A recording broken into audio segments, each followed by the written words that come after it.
Hello, welcome to the Hoop Collective podcast. We talk about the NBA, and today we are truly the collective at full power. This is one of my favorite days of the year. We have NBA media days that have all gone through here today on Monday, and we have people from all across the country that we're going to talk about being on the front lines at media day. I'm here in Oklahoma City where I was with the Thunder.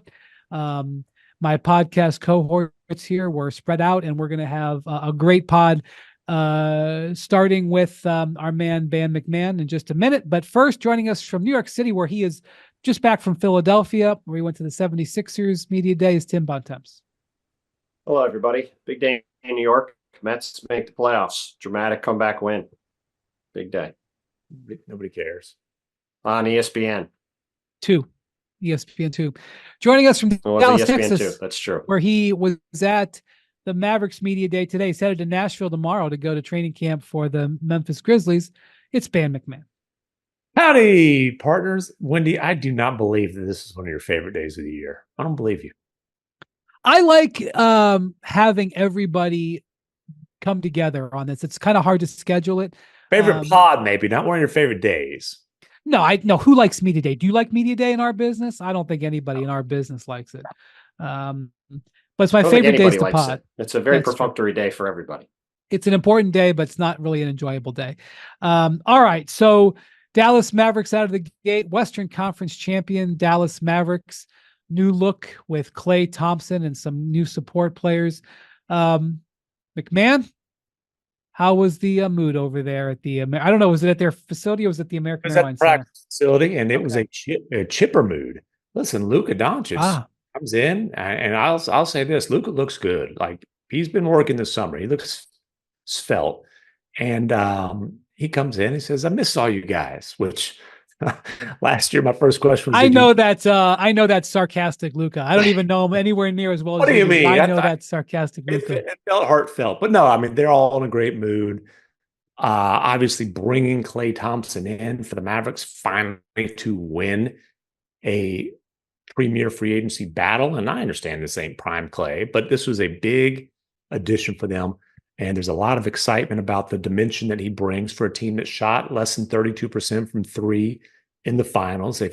They're hoping that's kind of the missing piece. I mean, Kyrie, the kind of the money quote was, "I feel like our dreams can be possible because he's here now."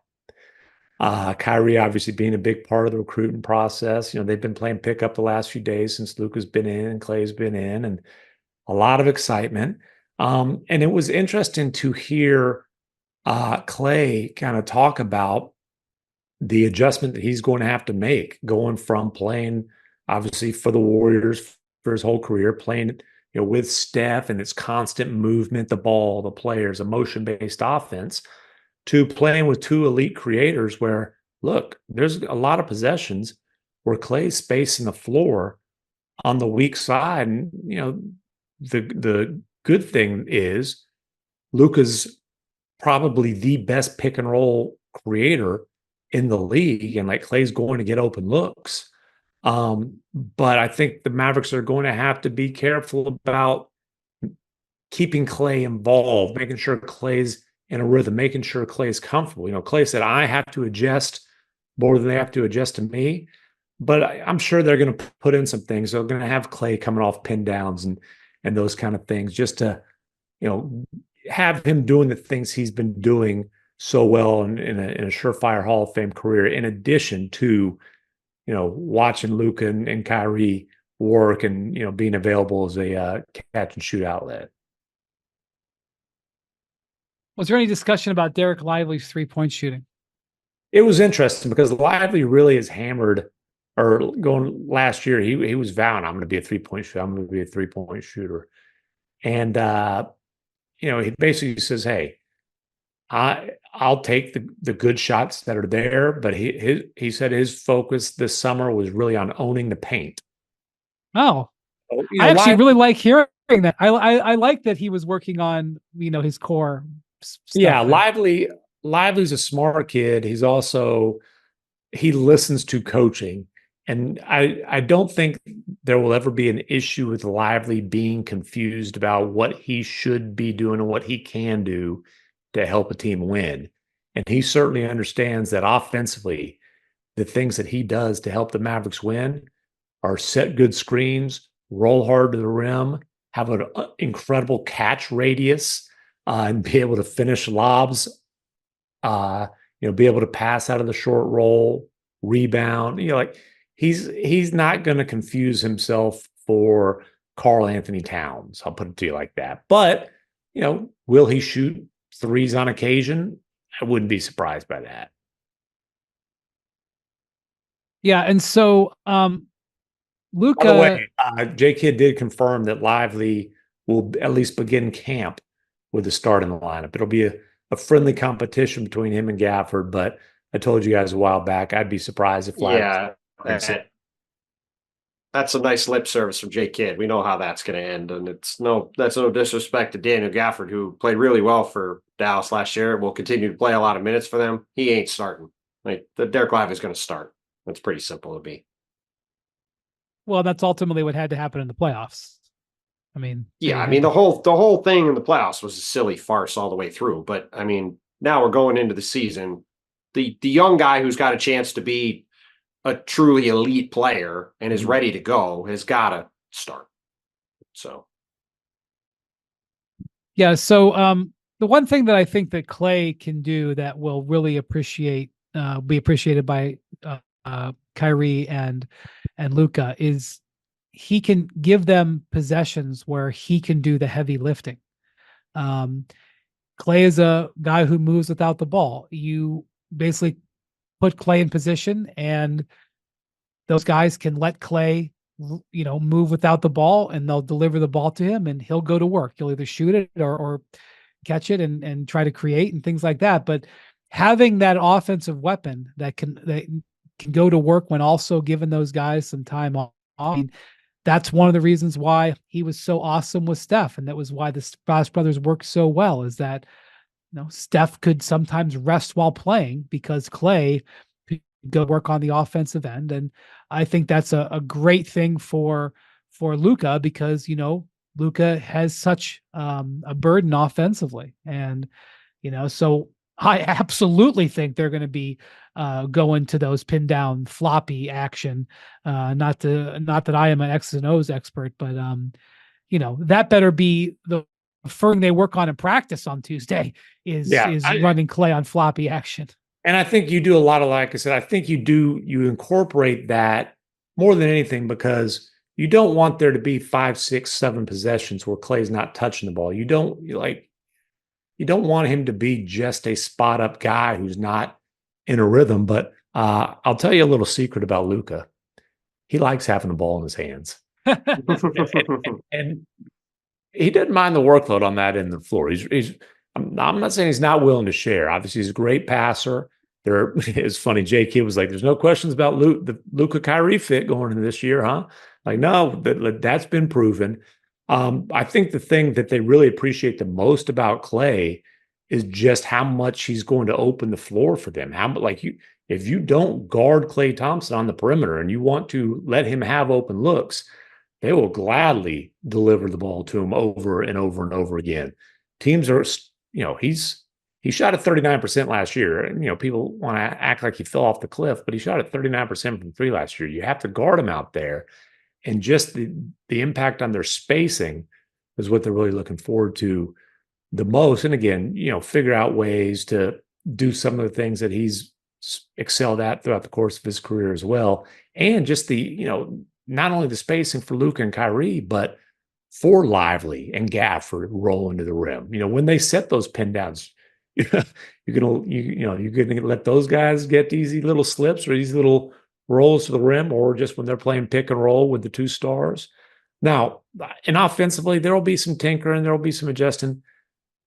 The Mavericks are going to be an elite offensive team. I'll be surprised if they're not at least top 3. I think they're going to be phenomenal offensively. Can they guard well enough to contend again, to make another run? And, they don't have to be elite on the defensive end all season long. Last year they weren't, but they figured it out late in the season and it carried over in the playoffs.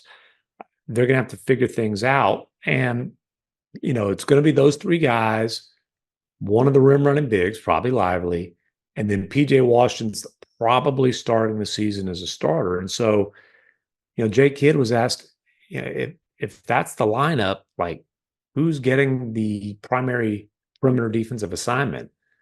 And you know what Jay Kidd's answer was? He said, Luka. Why not? Huh. Okay. He was kidding, but then he said, seriously, it's going to be by committee, and it's going to be matchup based. Obviously, they're not going to play that lineup all 48 minutes. You're going to have Najee Marshall, Quentin Grimes, Dante X, some good on-ball defenders coming off the bench. But he did say there's going to be times where Luka's going to have to guard someone. That's just part of being the best in the world, and I don't think he's going to run from that. So, Jay Kidd's it's a challenge from Jay Kidd. I mean, the question to me is, how often do you think those three guys are going to close games? Like, what is your read on that? I would early on, I think consistently, and then see how it works. Well, because to me, I think PJ is going to have to be their primary perimeter defender in the starting lineup, if that is the starting lineup. I think if there's going to be, out of that quartet, if there's going to be an odd man out in the closing lineup, I think it would be him in favor of like a Najee Marshall. But obviously, look, Luka and Kyrie are closing every single game that they're healthy. We understand. Well, it's a question about, do they have Klay or Najee Marshall out there? To me, like, because they just can't have Klay on the bench at the end of games, they're going to have problems. Well, I think they will err on the side of giving Klay every opportunity to. Sure, I would agree. I absolutely agree with that. Which I think makes sense. It's just, how dogmatic are you about that, right? If there's an ability to go away from it later, if needed, then fine. Like, I mean, they should try it, but just feel like they're going to have trouble. This is a franchise, and it is a coach who once promised a multi-time champion a starting job, and that lasted about 2 weeks into the regular season. Having said that, Klay Thompson ain't JaVale McGee. Klay Thompson's going to have a lot longer leash than that. And, it would be hard to get anybody there to speak pessimistically right now about Klay's fit with the Mavericks. Now, do they acknowledge there's going to be some things that are going to need to be figured out on the defensive end throughout the course of the season? Yes. But, again, if we're talking about pulling Klay in closing situations, I think we're pretty deep into the season before you would reach the point of that being something that would be seriously considered. That's just my read. All right. Well, the Mavericks are going to be one of the most interesting teams we're going to be talking about. We're going to be relying on you to discuss that with us for the foreseeable future before you head over to see your buddies in Memphis. I'm up I-35 here in Oklahoma City, where the Thunder held media day today at the Paycom Center. Just looking over the site where they're going to build their new arena in like 4 or 5 years. It's going to be tremendous for downtown Oklahoma City, but they were in their arena today. And I got to tell you guys, obviously, I'm very well aware of who's on their roster. But as I sat there for 3 hours and watched player after player come up to the podium, I was like, good God, they've got a lot of good players. They just kept bringing guys out of the locker room, and they all were freaking good. They were deep last year, and they got deeper. Okay, so they have a very good chance of being the best defensive team in the league. And they got their first defensive stop on media day. And that was, as a team, collectively blocking out anybody allowing anything to be set for expectations. And they didn't, I don't even think that the media was coming in here expecting them to declare, we're going to win the West or we're going to win the championship. Last year I was in Boston for media day. They had just traded for Drew Holiday the day before. They were coming off having gotten to the finals, and having gotten to the Eastern Conference Finals, and they were disappointed, having lost to the Heat the year before. And it was like, no question. Like, it was like, you better win the championship now. Porzingis had been brought in. Holiday had been brought in. Like there was expectation that Tatum and Brown would deliver. And like, if you didn't, you were going to have some explaining to do. I remember walking away from that media day going, boy, this team is going to win a ton of games. I don't know if they're going to win the title, but this is a great team. Being here in Oklahoma City, I am watching a team that is like, wow, this team is loaded. This is going to be a great team, but they don't have that expectation. They're super young. By the way, Alex Caruso. I don't buy that. They just don't say it. This is I don't know, man. Program team. Let me tell you something. This was they can win it, but the number one seed in the Western Conference last year, with the MVP runner-up entering his prime, with young players who you hope take another step this season, and they added two of the best role players in the league. Of course, there's expectation there. Whether they they're the betting favorites to win the West, and for whatever they want to say, they made the moves they made this summer because they believe they can win the title. Now, does that mean they'll win the title? No. But it means that they know they can, and they're going to say to the sky that they're ready to eat lunch, which is fine. But the point is, they know they're good enough, which is why they did what they did this summer. They did serve lunch to the media, even though it was morning. It could have served breakfast. But breakfast had been finished. We didn't get lunch. I haven't eaten. Well, I've eaten since a couple pieces of bacon this morning. Sorry to hear that. So. Yes, I agree with all that. I'm semantics. Just saying, like, they know what the score I know, is. but I'm comparing it to Boston last year, the team that won the championship. And I'm just saying, I am noticing that there is that absence of that because they are so young. Their oldest player is Alex Caruso, who is 30. And you feel that youth. Like Kendrick Williams, who like he is like sort of seen as the elder statesman on the team. And he's in his 20s. So that's definitely here. The other thing, but Kendrick Williams was the oldest player on that team who scored in the playoffs last year. I don't think anybody else over 26 scored a point for him in the playoffs last year, and they were the number one seed who played 2 rounds. Right, they're obviously good enough to win it. I'm just saying that you don't feel it does. It has a completely different feel than it did in Boston because they have this clean resume. They haven't had they haven't failed yet. Not that they're going to fail, but they haven't failed yet. The Celtics were a team that was dealing with all of this past trauma, which is a strong word, but past failure, and the Thunder don't have that yet. That is the point I'm trying to make. Mm-hmm. Of the big things, one of the things I heard a couple of things here that, in addition to them avoiding expectations, one, they really didn't want to commit to how they were going to handle their big men. Yeah. The big question would be, are you going to play Isaiah Hartenstein and Chet Holmgren together? Are you going to play them separately? Forget about who's going to start, but how's that going to go? And I honestly think, and Mark Daigneault was asked this question. Hartenstein was asked. By the way, this is a team that has a lot of experience dealing with guys with the same name. They got 3 guys named Williams. 2 of them are named Jalen Williams. I have to report that there was a very high-level meeting with the team to address the fact that they have an Isaiah Hartenstein and an Isaiah Joe. The 2 Isaiahs got together and a truce was reached, even though they both have been known throughout their life as Zay. Isaiah Joe will retain the name Zay, and Hartenstein will become I Heart or just Hart. Wow. That has been established. It has been announced to the media. Well, good. Okay. That clarifies things there. Now, so we got the nicknames right. Let's talk about how that big man rotation is going to work. And let me guess, was the word curious or curiosity mentioned? Because that was Presti's big thing. We have to have when he had his deal the other day, he talked about remaining curious and being able to turn the page and this kind of being a research project. Yes. I mean, I think Sam, who goes through his big speech at the beginning of the year, I think the way he is sort of wants the team to look at it as not to lose their sense of entrepreneurship. How about that for a Presti line?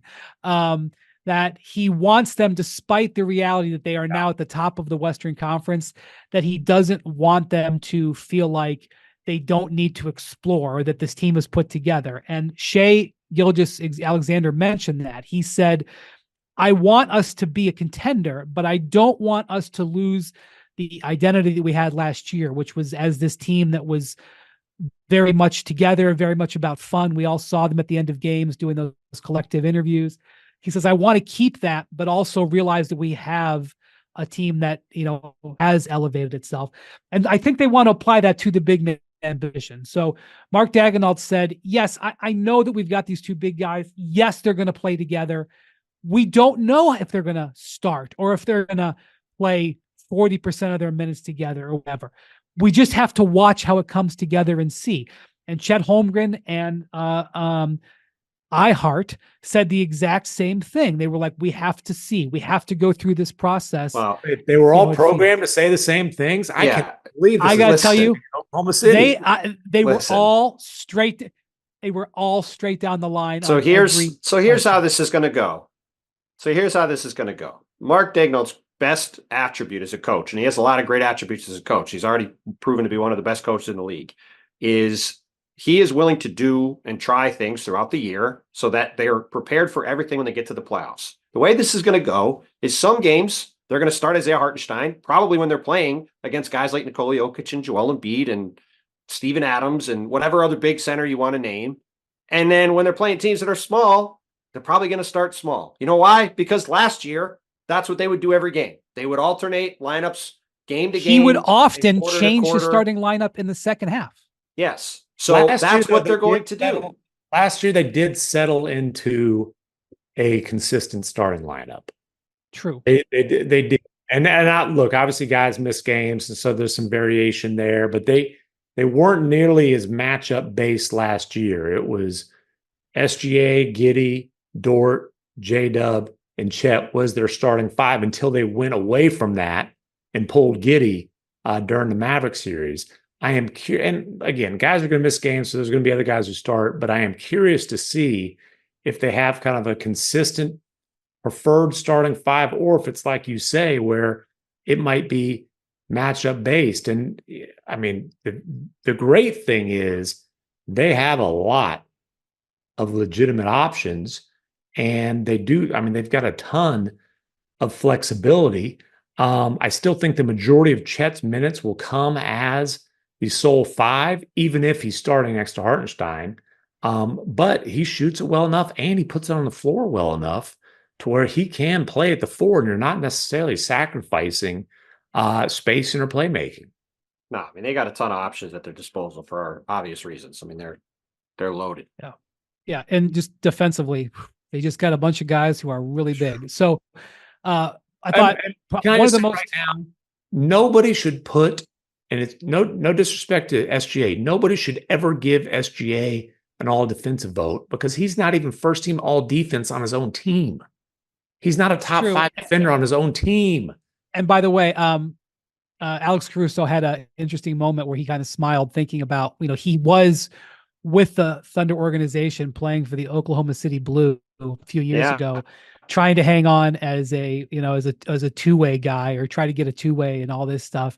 And he comes back as an all defense. He's very, very proud, clearly, to be an all defensive team member. By the way, the other thing that Shai Gilgeous-Alexander was talking about, having Caruso on his team, and he said that he always, when he played against Caruso, he always felt like Caruso was one of the most studied defenders. He's like, you could really, really tell he knew the scouting report, that he knew all of his tendencies. And, that's one of the things that obviously the Thunder are, they're one of the things that, that Hartenstein said was that right out of the gate for the last few weeks when he's been here, he can tell that despite being a really young team, he wasn't really sure what he was going to see when they were so young, but they're like totally professionals. Yeah. That they are, and that, that's one thing of Caruso. I think he'll be coming to a team, helping them look at scouting reports. Speaking of scouting reports and film, I think one of the interesting things was said today was by J-Dub, Jalen Williams, the starting wing. He said one of the biggest things he's done, first off, he pulled out his braids and he had it wouldn't say it was quite Jimmy Butler-esque, but he had a Jimmy Butler kind of look. You will now see him throughout the year on his headshot. You're going to see a wild hairdo. And he was asked whether he was bro. It was everywhere. It was the fro, but it was all over the place. And then he was asked by whether that's his new look. And he goes, no, it'll be fixed by tomorrow. But he obviously was, going for the Jimmy Butler kind of media day look. But he talked about the importance of watching his lowlights over the summer on film, and that he wanted to be realistic about where he was at and really sort of suffering through where he struggled on film, and where he really tried to work at that. And that was sort of a veteran thing that you want to hear. He also said that there's two rookies that he's pulling for. One is his brother, Cody, who was drafted in the first round with the Jazz. And the other, he had a special mention for the third Jalen Williams out of Auburn, who there's now a third Jalen Williams in the NBA. I thought you were going to mention his teammate Dylan Jones or something, but okay, the third Jalen Williams. The third Jalen Williams, who signed with the Nuggets. I think he's probably headed for the G League, but he wished the third Jalen Williams the best of luck this season. So if the third Jalen Williams would have gone to OKC, what would his nickname be? It couldn't be J-Dub, it couldn't be J-Will.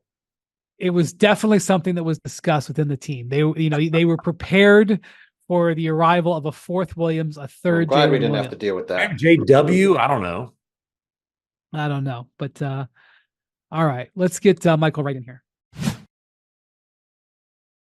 Okay, now we have my favorite moment of this podcast, because we're going down I-35 to San Antonio, and we are so happy to welcome back to ESPN and the Hoop Collective our guy, our new San Antonio-based reporter, our new old San Antonio-based reporter, because he was with us for several years. We're so happy to have him back.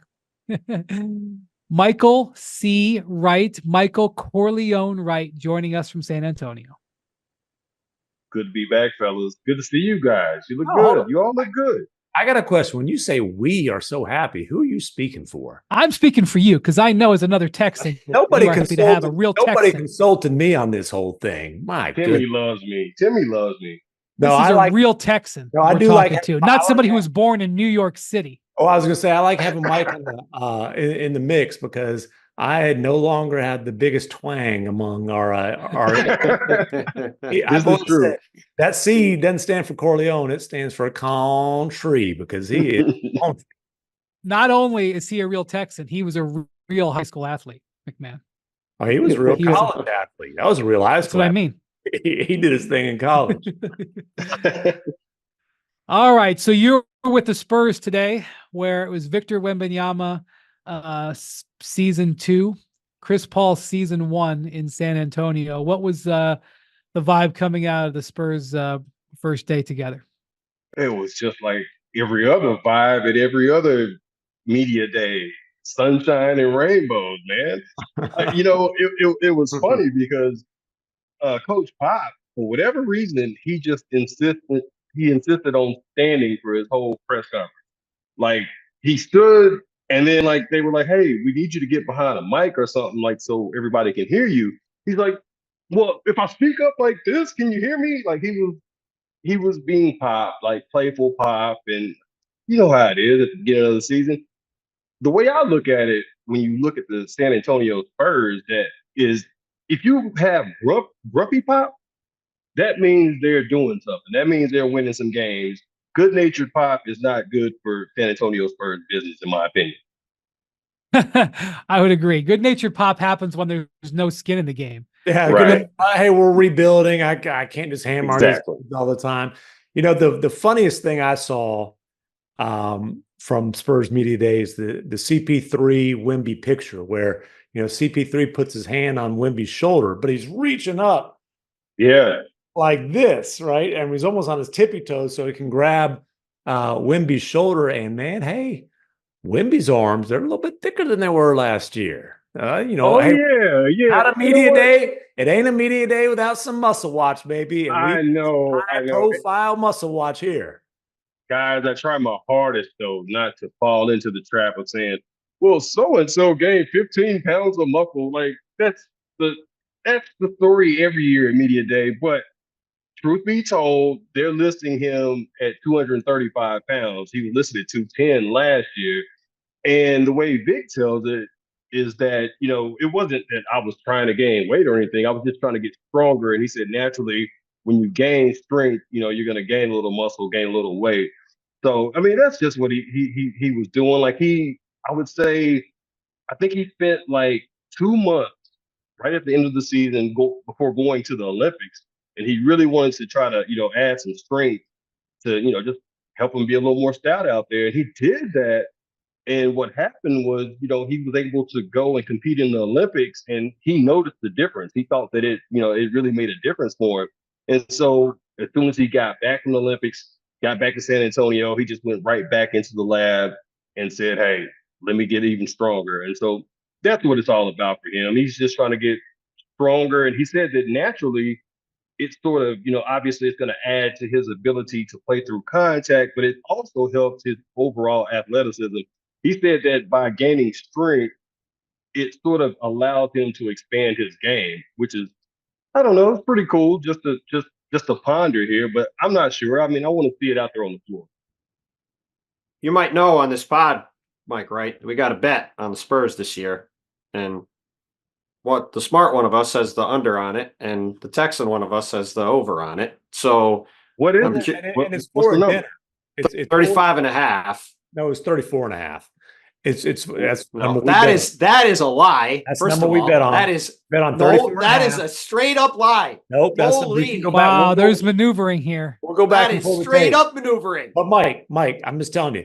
So the deal is there's a dinner on the line. This is unbelievable. And it's a good dinner, right? A good dinner. So if the Spurs go over, Bontemps going to take me out to it ain't 34.5. Here, listen here. If they go under, I'm trying to get in on it. Hey, if they go under, I'm inviting them over to Casa de Right, and you got a barbecue. Oh no, we got to take that part of the bet out. Trust me, you ain't getting away with that. But the point is, I was going to get to before he started changing the terms of the bet is Devin Vassell is now out till November after the surgery back in April. That came as a surprise to me when the Spurs announced it the other day. What's sort of the tenor around the team about him? Because obviously, for as much excitement as there about Victor, he's going to the first year of this extension. They're very excited about him. Where does his recovery sit? Because that was not a great announcement that he's doing non-basketball activities. They're not going to reevaluate him for another month. Well, let me sort of clarify there what's going on. So Devin had that stress injury in his foot at the end of the season, and what he thought was that, hey, let me just let this thing heal naturally, and we'll just kind of go from there. And what happened is once they started trying to do some real work, on that foot, he noticed it wasn't healing the way that he wanted it to. So on June 26th, which actually happens to be the same day of it's his mother's birthday, he had surgery because, like, he said it was nagging on him, and he said, look, I just wanted to get it gone, get rid of the pain and everything. So he had surgery on June 26th. And the way that they have the timeline set up, the expectation is when the Spurs open up the season, October 24th in Dallas, I think. Once they open up the season, Devin will have progressed to the point to where he's actually playing 5-on-5. And so the hope after that is that, they're going to reevaluate him November 1st, and he should be good to go. He said that he's already doing work. He said that he's feeling the best he's felt in a long time. But again, I don't ever trust any of this stuff until I actually see it on the floor. But, so it's not as bad as it initially sounded, in my opinion. I will say this. I have this saying, Mike, there's no such thing as minor knee surgery. Because, you see these guys like, oh, he's getting scoped. He'll be fine. He'll be fine. And then he's not right for 6 months.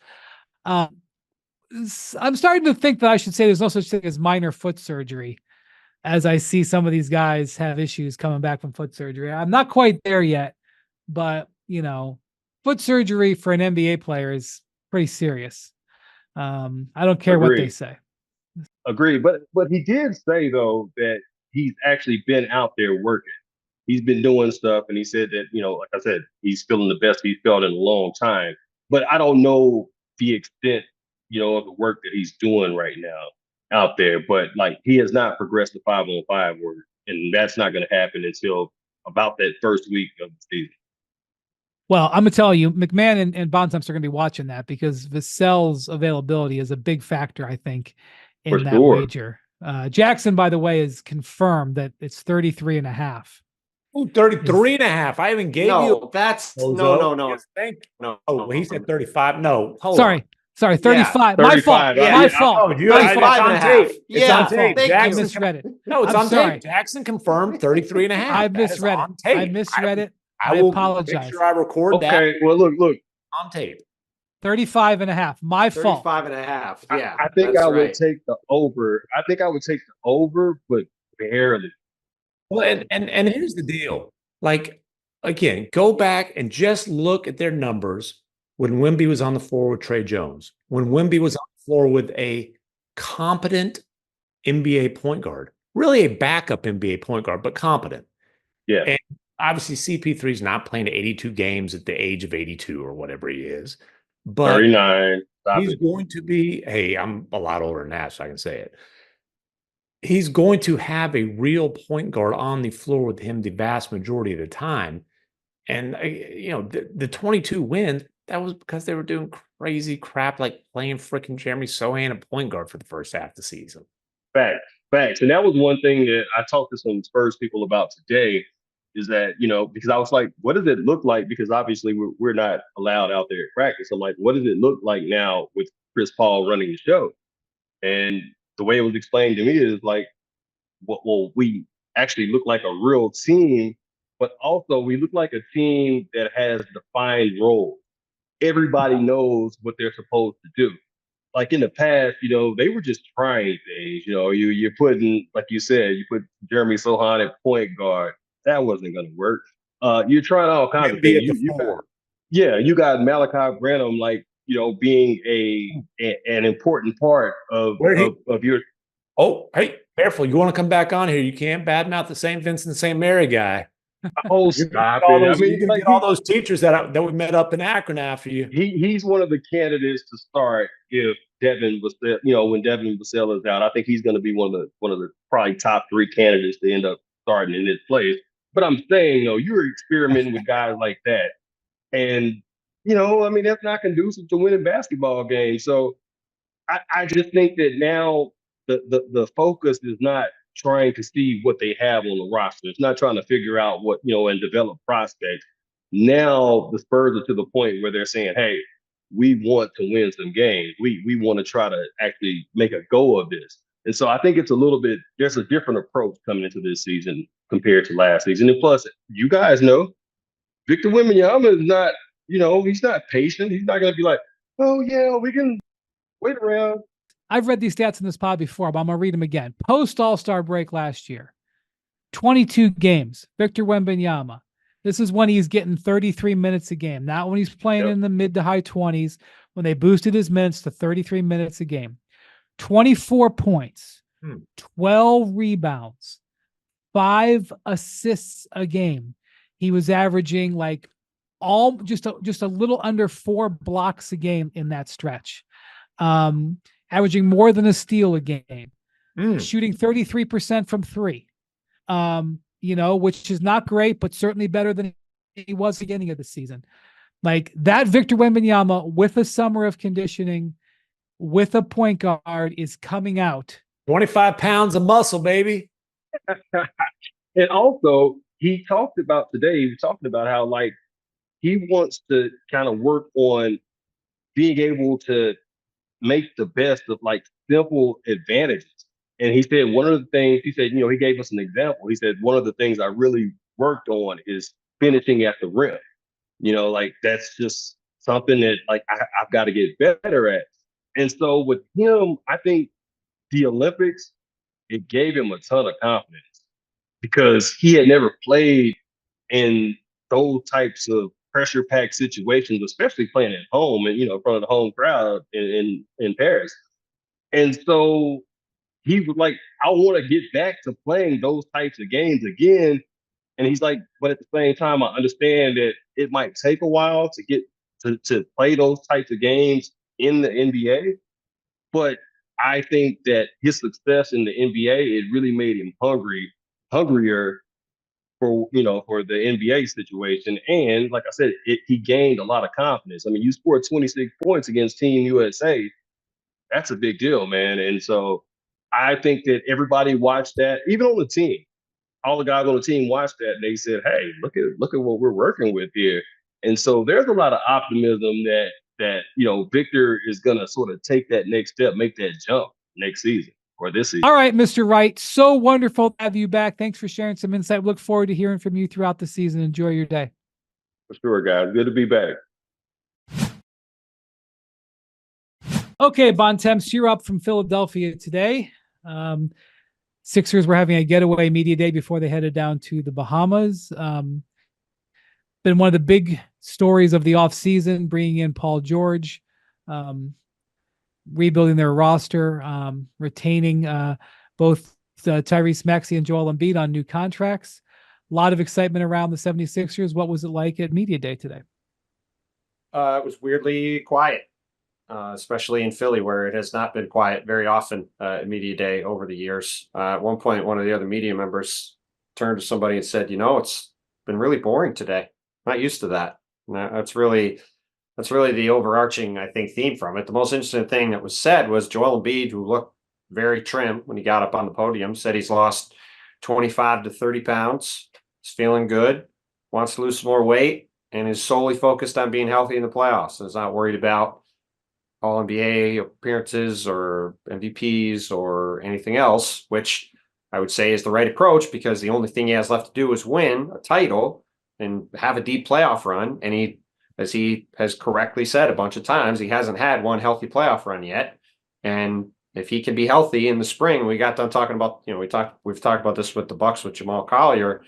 If the Sixers are healthy in the playoffs with their team, they're going to be able to go up against anybody and have a shot. So we will see how that manifests itself over the next 6 months, and how the process of keeping Joel and Paul George upright plays out. This is a team with a bunch of older players. Kyle Lowry, I assume, will be on some sort of a pitch count. I would guess that's the case for Joel and Paul George. They've got Andre Drummond, who's maybe the best backup center in the league, to take a bunch of minutes during the year. Andre, is it true that Andre Drummond said today that he is the what did he say? He said he's the best rebounder of all time, which he has said before, I believe. Oh, it did not really faze that. me that he said that, but sorry. He's not the first, second best to wear a Sixers uniform. I agree.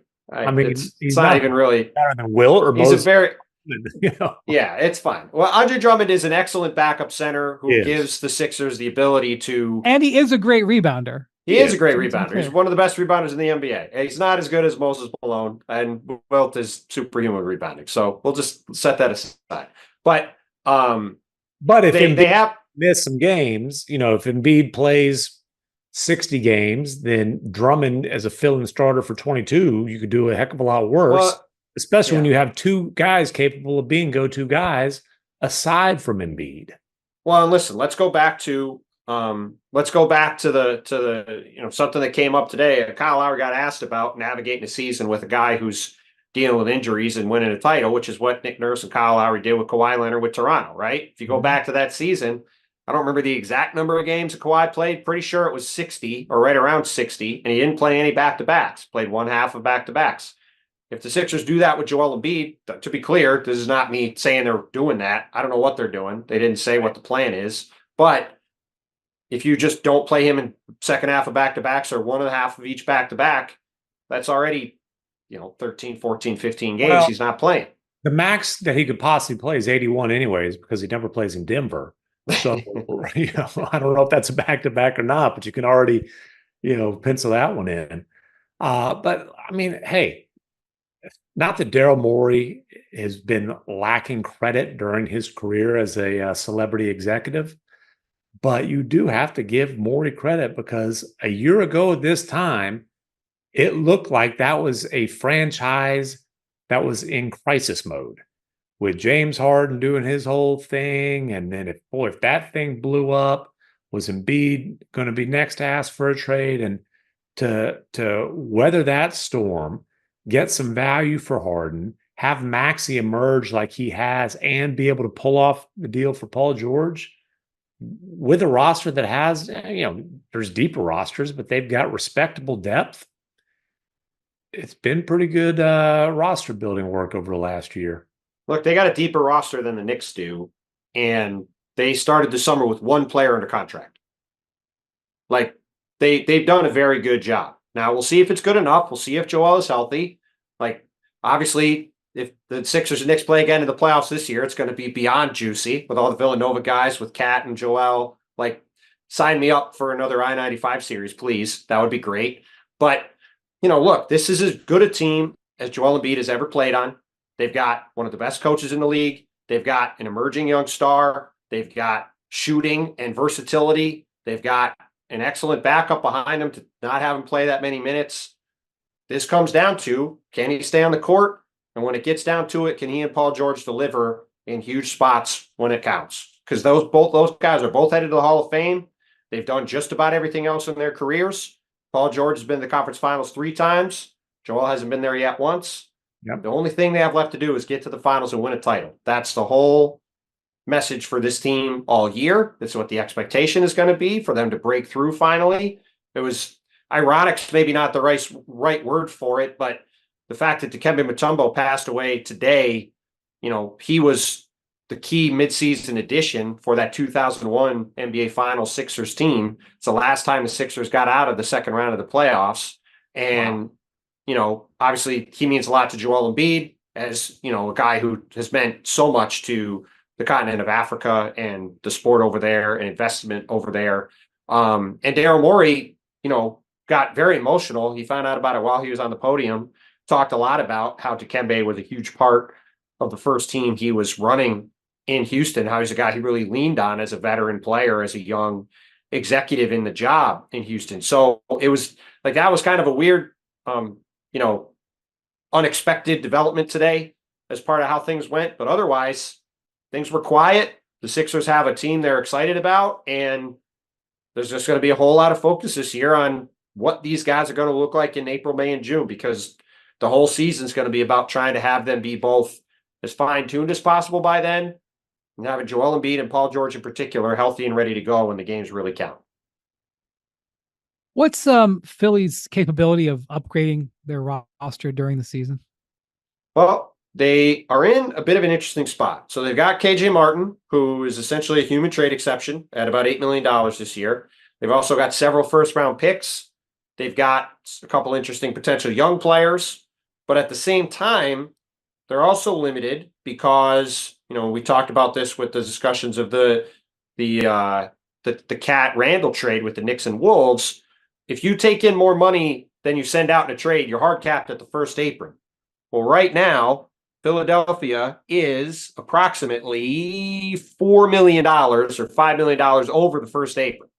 So if they do go get some significant upgrade this year, they can't take in more money in the trade. So it's going to require some gymnastics for them to figure out a way to do that as the season goes on. But I think it's safe to say, with Daryl Morey running the team, he is constantly on the hunt for upgrades wherever possible. And they've got a lot of draft picks and they've got some money to spend. And I will be very surprised if we get past the trade deadline and KJ Martin is still on the team and has not been turned into some kind of upgrade. And the question is, what will that upgrade be? But they're going to try to get better, because I think we all know, whether it's 2 years, 3 years, maybe 4 years, that's probably being aggressive. This is a team that's window is now. We talked about the Thunder, right? The Thunder have a window that, while it's not as long as people think, because that's how these things work, it's as long a window as you could have in the current NBA. Sixers are the opposite. They've got Paul George in the mid-30s. They got Joel Embiid, who has had a bunch of injuries and is in his 11th NBA season. This is a team that is built to contend right now. And I suspect that by the time we get to April, assuming they are healthy, that's going to be something they try to do as much as possible between now and then to give themselves the best chance to take a run at the Knicks and the Celtics and the Bucks and the Thunder and the other top teams in the league. All right. Well, we'll be talking with you about it throughout the season. All right. Now joining us for the first time ever on the Hoop Collective, not Young Masuk. He's joined us many times. But for the first time ever from the Intuit Dome in Inglewood, California, new home of the LA Clippers, Om Youngmasuk from Clippers Media Day. If you're watching, you can see the ring behind Om. He's artfully taking the shot. Om, how's the Intuit Dome? The Intuit Dome is spectacular. The halo, not the ring. Sorry. The halo they keep testing above us. You might see Norman Powell point his finger, looking like literally it's popping out of the screen behind me. They're not doing it yet, but it's still under construction a little bit. Like I hear like drills and stuff outside, but I mean, this is going to be the most spectacular arena in the NBA, hands down. I'm a tech guy, so I love it. Like I was just walking around, the courtside seats would look very comfortable, which by the way, Steve Ballmer's had a hand in literally almost everything in this arena, including the seats. He once took me into this room when we were here, when it was under construction. It was in like a little trailer. He says, "Oh, come here, I want to show you something real cool." And there was like 2 rows of all these different types of chairs, like seats that look like they were like facsimiles of these seats in different arenas, because I want you to sit each one and tell me which one you think is most comfortable, which one you think has more leg space. Like he was that invested right down to the seats. And courtside, there are these really comfortable seats, and you can see these like underneath them. They basically have these power banks where you can like charge your phone and put all these things. And they have them in almost, I think, every seat here. Because when I came here for Bruno Mars on opening night, you can like plug in and charge your phone if you want to. You got to bring your charger though. Here's the real question, Omi. Here's the real question. We call the Intuit Dome the toilet bowl for a reason, because there's 7,000 toilets in there. What's the toilet situation? Also, I was going to say, who cares about all the seats, the courtside seats and nosebleed seats, and especially those toilets? So to be honest with you, it's not like you go in these bathrooms and it's like this massive bathroom with a crap load of toilets. Oh. Everyone I've been in has been a smaller bathroom with like 1 or 2 urinals and then like couple like stalls for the men's. But I think they just have so many of those everywhere, so that it's like not, I was like, I was expecting to go in these bathrooms and it was just like, Taj Mahal bathrooms basically, where it was just like urinals forever. And all the way to the horizon. Like, yeah. And like, basically like marble. No, it's not like that. It's like you go the Taj Mahal of bathrooms is an unbelievable line. There's like the Bucky's bathrooms. It's little, you know what I like? And I got to say this, I think I'm probably going to appreciate this later, because at first I was like, man, where are all the toilets? But then I realized there's just little bathrooms everywhere. And I think it's just for more privacy and less lines, probably. I can't believe, Wendy, you thought it was called the ring. It's the halo, not the ring. This is the Clippers. There will never, ever be a ring. Terrence Mann just popped through the halo.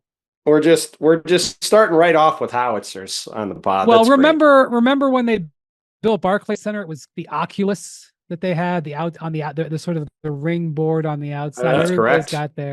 Everybody's got their thing. Same concept. It can't be a ring. Speaking of major construction, how's Kawhi Leonard's knee? So Kawhi is saying that, and this was something I got to say, first of all, it is concerning that we're coming into training camp. Kawhi Leonard has had the whole off season. He obviously was not with Team USA basketball. They decided to move on from him. That he still has some sort of inflammation in his knee. But what I think is more a good sign is that when we last spoke with Kawhi prior to USA basketball during the playoffs, he had said, we're going to figure this out. And everybody I talked to was, they just didn't understand like how to deal with this inflammation that was popping up, how to get it to go away. It was described to me as very stubborn, very troublesome. And so he now says that him and his medical team and the Clippers have a handle on it. They understand it better. They've gone through a variety of medical treatments since the end of the playoffs. And they feel like, he says he feels a lot better than he did before. They just want to be cautious. But the whole thing, which is a little concerning when I hear these words, is that he basically was saying, we got a handle on it to figure how I can stay healthy and ready for the important parts of the season, meaning the playoffs, because he has not been able to finish the last 2 postseasons he's played. He's only playing 2 games in each of those postseasons. So that to me means they got a little bit of a better handle on it. Hold on, though. The important parts of the season, if Kawhi is not playing on a relatively consistent basis, It might not be an important part of the Couch season. on a beach for the important part of the season. Like, they have to make the playoffs in the West. Yeah, and I fully expect. I think this team is going to be battling and scrapping, probably for a play-in, that type of thing, because they are built around right now a Kawhi Leonard who is probably not. It's going to be load managed. I cannot imagine him playing back-to-back games. I mean, he did remind everyone that he's like, look, if you look at the big picture, the grand scheme of things, since I tore my ACL and missed the entire season, I've played, I think, 52 and then 68 games. The 68 games last season were his most since the 2016-17 season. That is a major plus. The problem is that he played those 68 games and then missed the final 8 of the regular season when this inflammation popped up, and then came back for game 2 and wasn't himself in game 3 and had to be shut down. And then going into USA basketball, he says it wasn't only until a couple weeks prior to that camp in July that he was able to kind of control the situation and get his knee in a neutral condition. And then, since not playing there, I asked him, well, were you able to do your normal off-season workouts? He said, I was up until the Olympics, and then I kind of took a more cautious approach from then. So, look, once he starts playing again at real fast speed, we're going to see how his knee reacts. Did he have another surgery? I think he underwent a procedure of some sort. I think as I've been told, it's been a variety of treatments, which I think is accurate, that he has undergone numerous different things. He said today that if you were to try to explain everything, there's a lot of names that people won't understand of what things are called. So he didn't really go into it. He said, if I did, we'd be up here forever. Did you say why? Did they put a mask over your face and you go to sleep for any of these procedures? Like, come on, man. Like, come on. There's not a single syllable of what he is saying that could be possibly construed as anything but bad news, including this tweet that what Ohm sent earlier. I'm just going to read directly from your tweet or post or whatever is the proper thing to say. Kawhi Leonard says the inflammation in his knee is something he could have to deal with for the rest of his career. Yeah, which I mean, honestly, like a common. Which we already knew that. I know, but geez. I know. I mean, I asked him that question, and he said, yes, it could be. He said, but because we think we have a handle on this, certainly that is what we feel we can prevent it from being something that he has to deal with long term. But look, he's had an issue with the quad. He's had an issue with the ACL. He's repaired his meniscus. I mean, it's, at some point or the other, all of that is going to add up. It's just rough. It's just a rough update for a Clipper fan. A great update for Thunder fans. Yeah. How about James Harden? James Harden says that his mentality and mindset, he provided 2 words, and it was aggressive. Yeah. He said that last year, coming in when he was traded, it was difficult for 4 future Hall of Famers to try to mesh right away. Now, eventually they did get it once Russell Westbrook moved to the bench and they went on that 26-5 tear. But he says with a full camp coming in, understanding the situation with no Paul George, and also he said, Kawhi, take all the time you need. Be patient. We'll be here. He basically was like saying that he understands a lot of it's going to fall on his shoulders to really kind of play like the old James Harden. We'll have to see if he still has that in him. That's exactly it. They need the system. They need that guy. And look, he used to be capable of carrying an offense, not just carrying an offense, but like if you had James Harden, you would have an elite offense, period. Bontemps, when you're talking to people around the league and you're asking them about James Harden, do you run into a lot of people who think he's capable of consistently creating for himself like he did in his prime Houston days?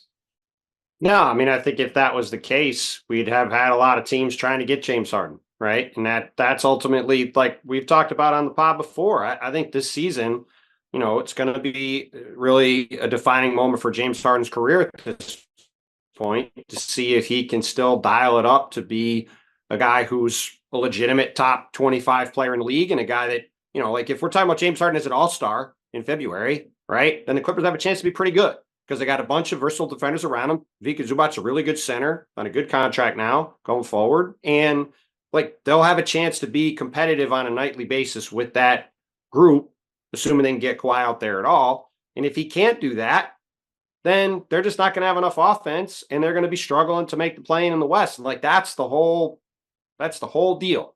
And like you read all this stuff, and it's just like you said, Brian. The ultimate thing I just keep thinking is none of this feels great for the chances of Kawhi Leonard playing 60 games this year and playing at a really high level.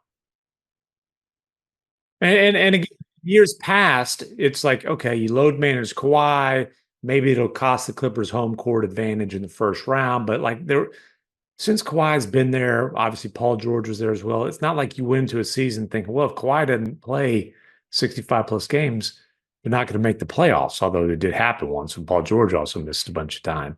Now it's like, dude, they're not, I don't think they're projected to be a playoff team. So they need at least 65, 70 games out of him. But it's one of those, at what cost if he can't be available come playoff time anyway?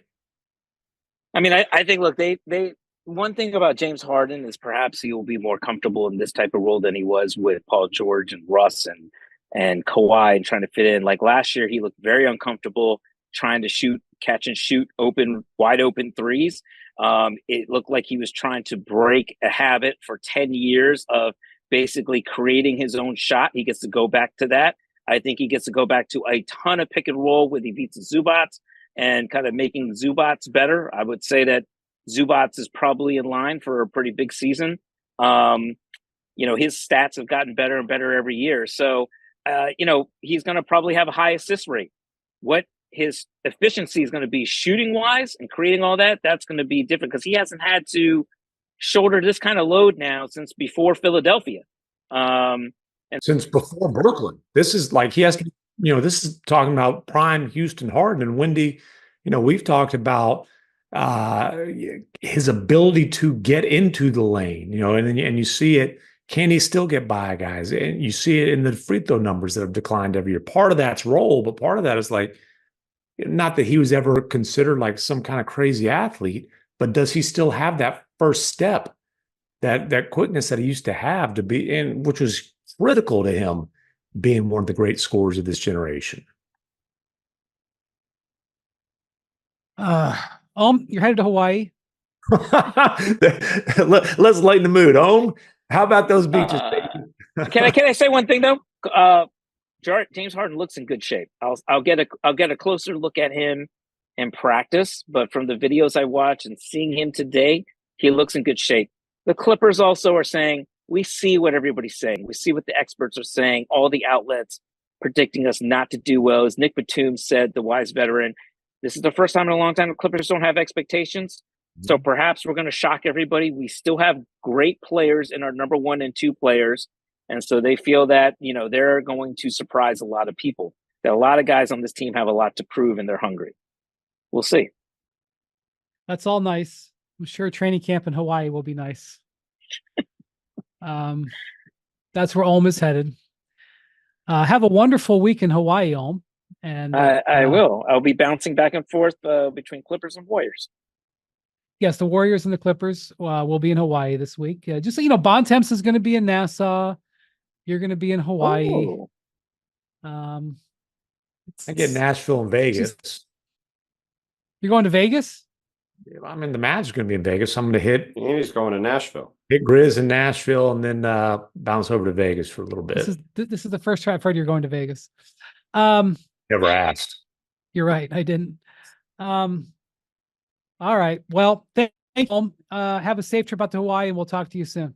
All right. Thanks, guys. All right. Now joining us from the Chase Center in San Francisco is our Warriors reporter, Kendra Andrews, who's stopping by before she goes to Hawaii with the Warriors for training camp. Kendra, thanks for taking some time with us today. Oh, of course. Anytime. So this was always going to be an interesting media day, as there's no Klay Thompson for the first time in over a decade.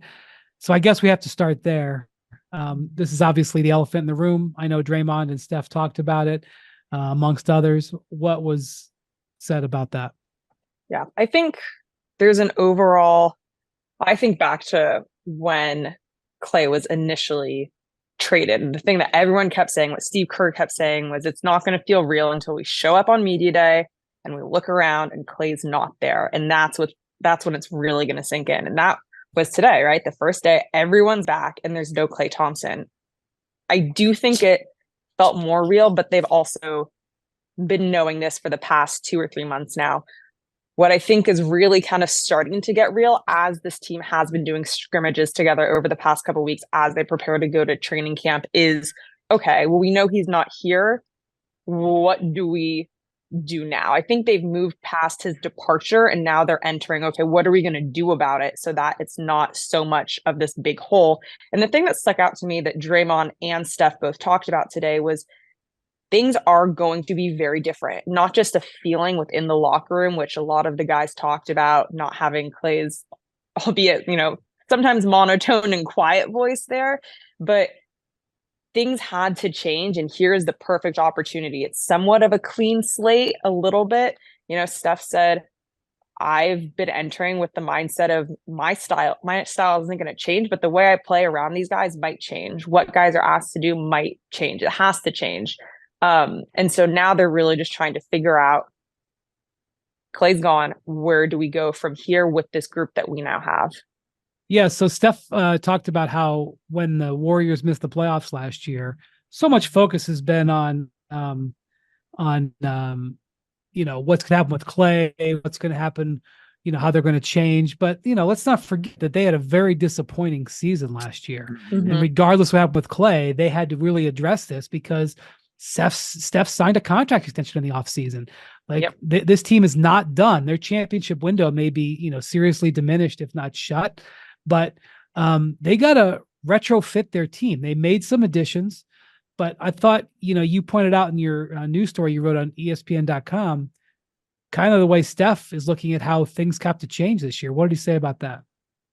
It can come from a multitude of different areas. And it's also something that Steve Kerr touched on at the end of last week when he was asked about, do you have to simplify your offensive system, right? Like the Warriors for so long, still to this day, it's fast, it's chaotic, it's centered around Steph's going to move where Steph's going to move on the court, and you just have to be ready and react to that.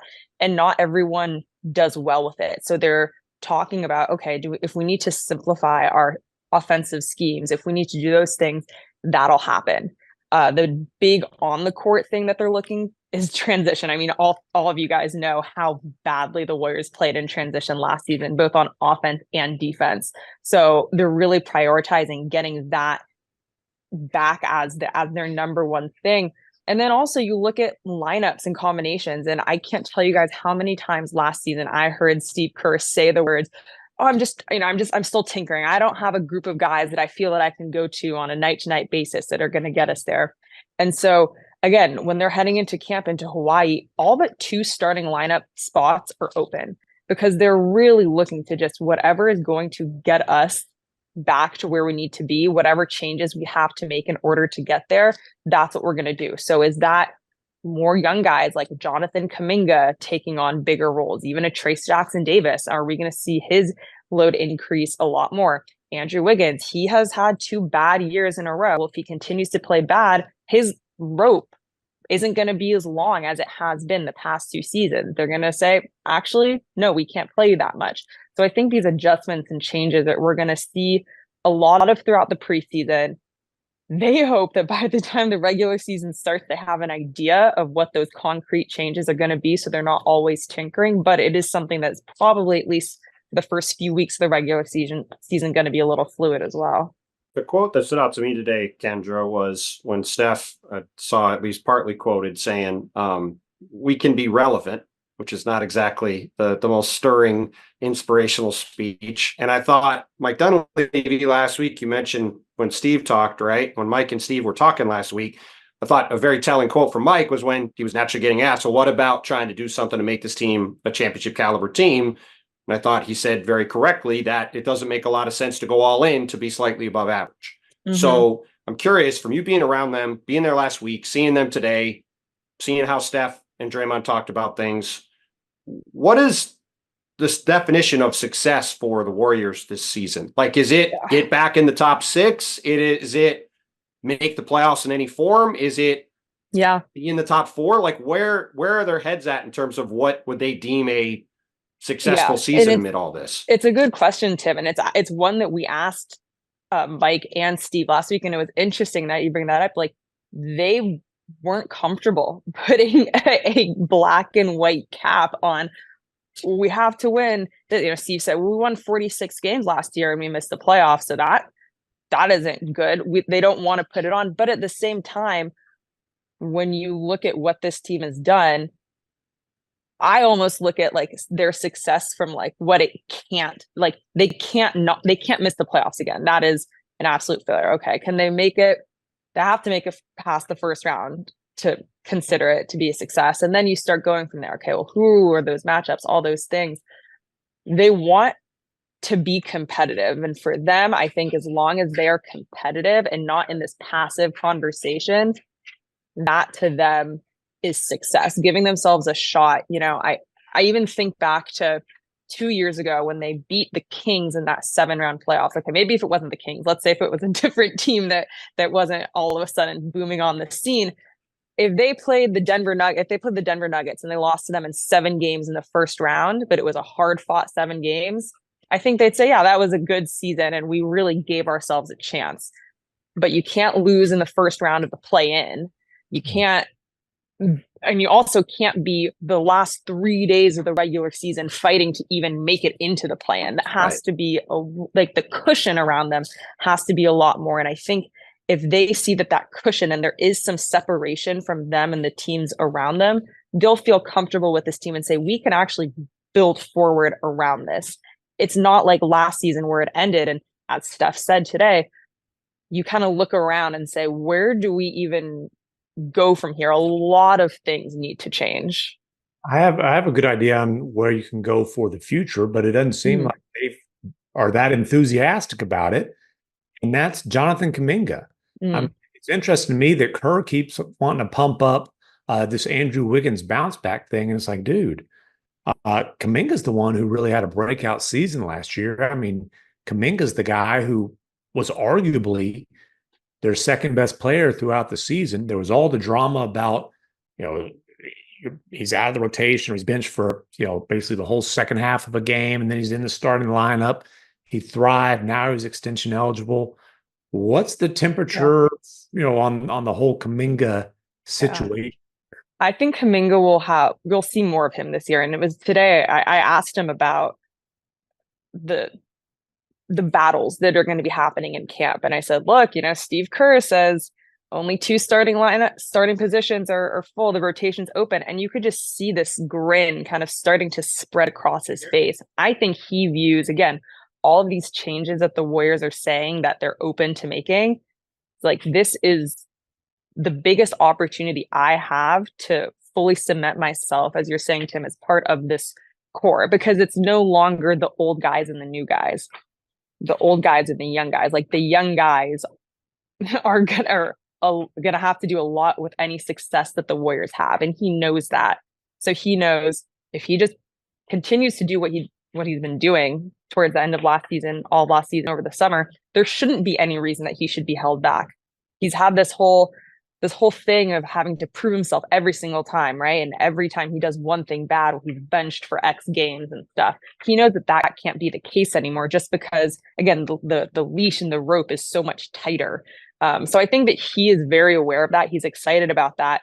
And the Warriors, Steve Kerr, Mike Dunleavy, he's working on that extension. The team really wants him to stay here. He wants to be here. They're hoping that they can find that agreement and that they can get that extension done, because it's like a trigger word for people out here in the Bay Area. But the whole 2 timeline thing is like, it's one, and it is the young guys, right? It's the young guys and it's Stephen Curry. And you have to implement those guys as much as possible. So Steve Kerr mentioned today that he'd like to see Andrew Wiggins potentially become the number 2. Well, I don't want to put words in his mouth. What did he say about Wiggins as a scoring option? Yeah, he was asked, with Klay gone, right? A lot of scoring leaves, but also even without Klay leaving, like last year, there was no clear-cut number 2 scorer. Who is that going to be? And he did bring Andrew Wiggins up as an option for that number 2 scoring position. And you look back to the 2021-22 season when they won that title, and the fact that it was Andrew Wiggins, Jordan Poole, and Stephen Curry. Jordan Poole's not here anymore. He can't become a second leading scorer. So look at what Andrew Wiggins did and how important he was to that. Look, if you can get that version of Andrew Wiggins, I mean, I think that this team is so much better off, and they will be a playoff team, and they can really have comfort in that. As to why that hasn't been him for the past 2 years, he was asked about that today. Andrew was it a down year? Was it just mentally you're not there? And he said all of the above. He makes it out to be that it's going to be an easy adjustment for him to kind of snap back into things. I don't know if that's necessarily the case, and we can just kind of take that at face value because it wasn't just 1 year, but it was 2 seasons of him really struggling. But look, like I said, like if he can get to that level of scoring or even a smidge, I think that is huge for the Warriors. But I don't, like right now, I don't sit here and say, yeah, Andrew Wiggins is a shoo-in to be their number 2 scorer. You might have to look. He had the worst offensive. He had arguably one of his, maybe the worst season of his career last year. He had definitely the worst offensive season of his career. I mean, this is a guy that before he got traded was a scoring machine. I realize that the Wolves teams he were bad teams, but this guy once averaged 24 points in a season. He was a career 19-point a game scorer. I certainly realize that they need points. He can score.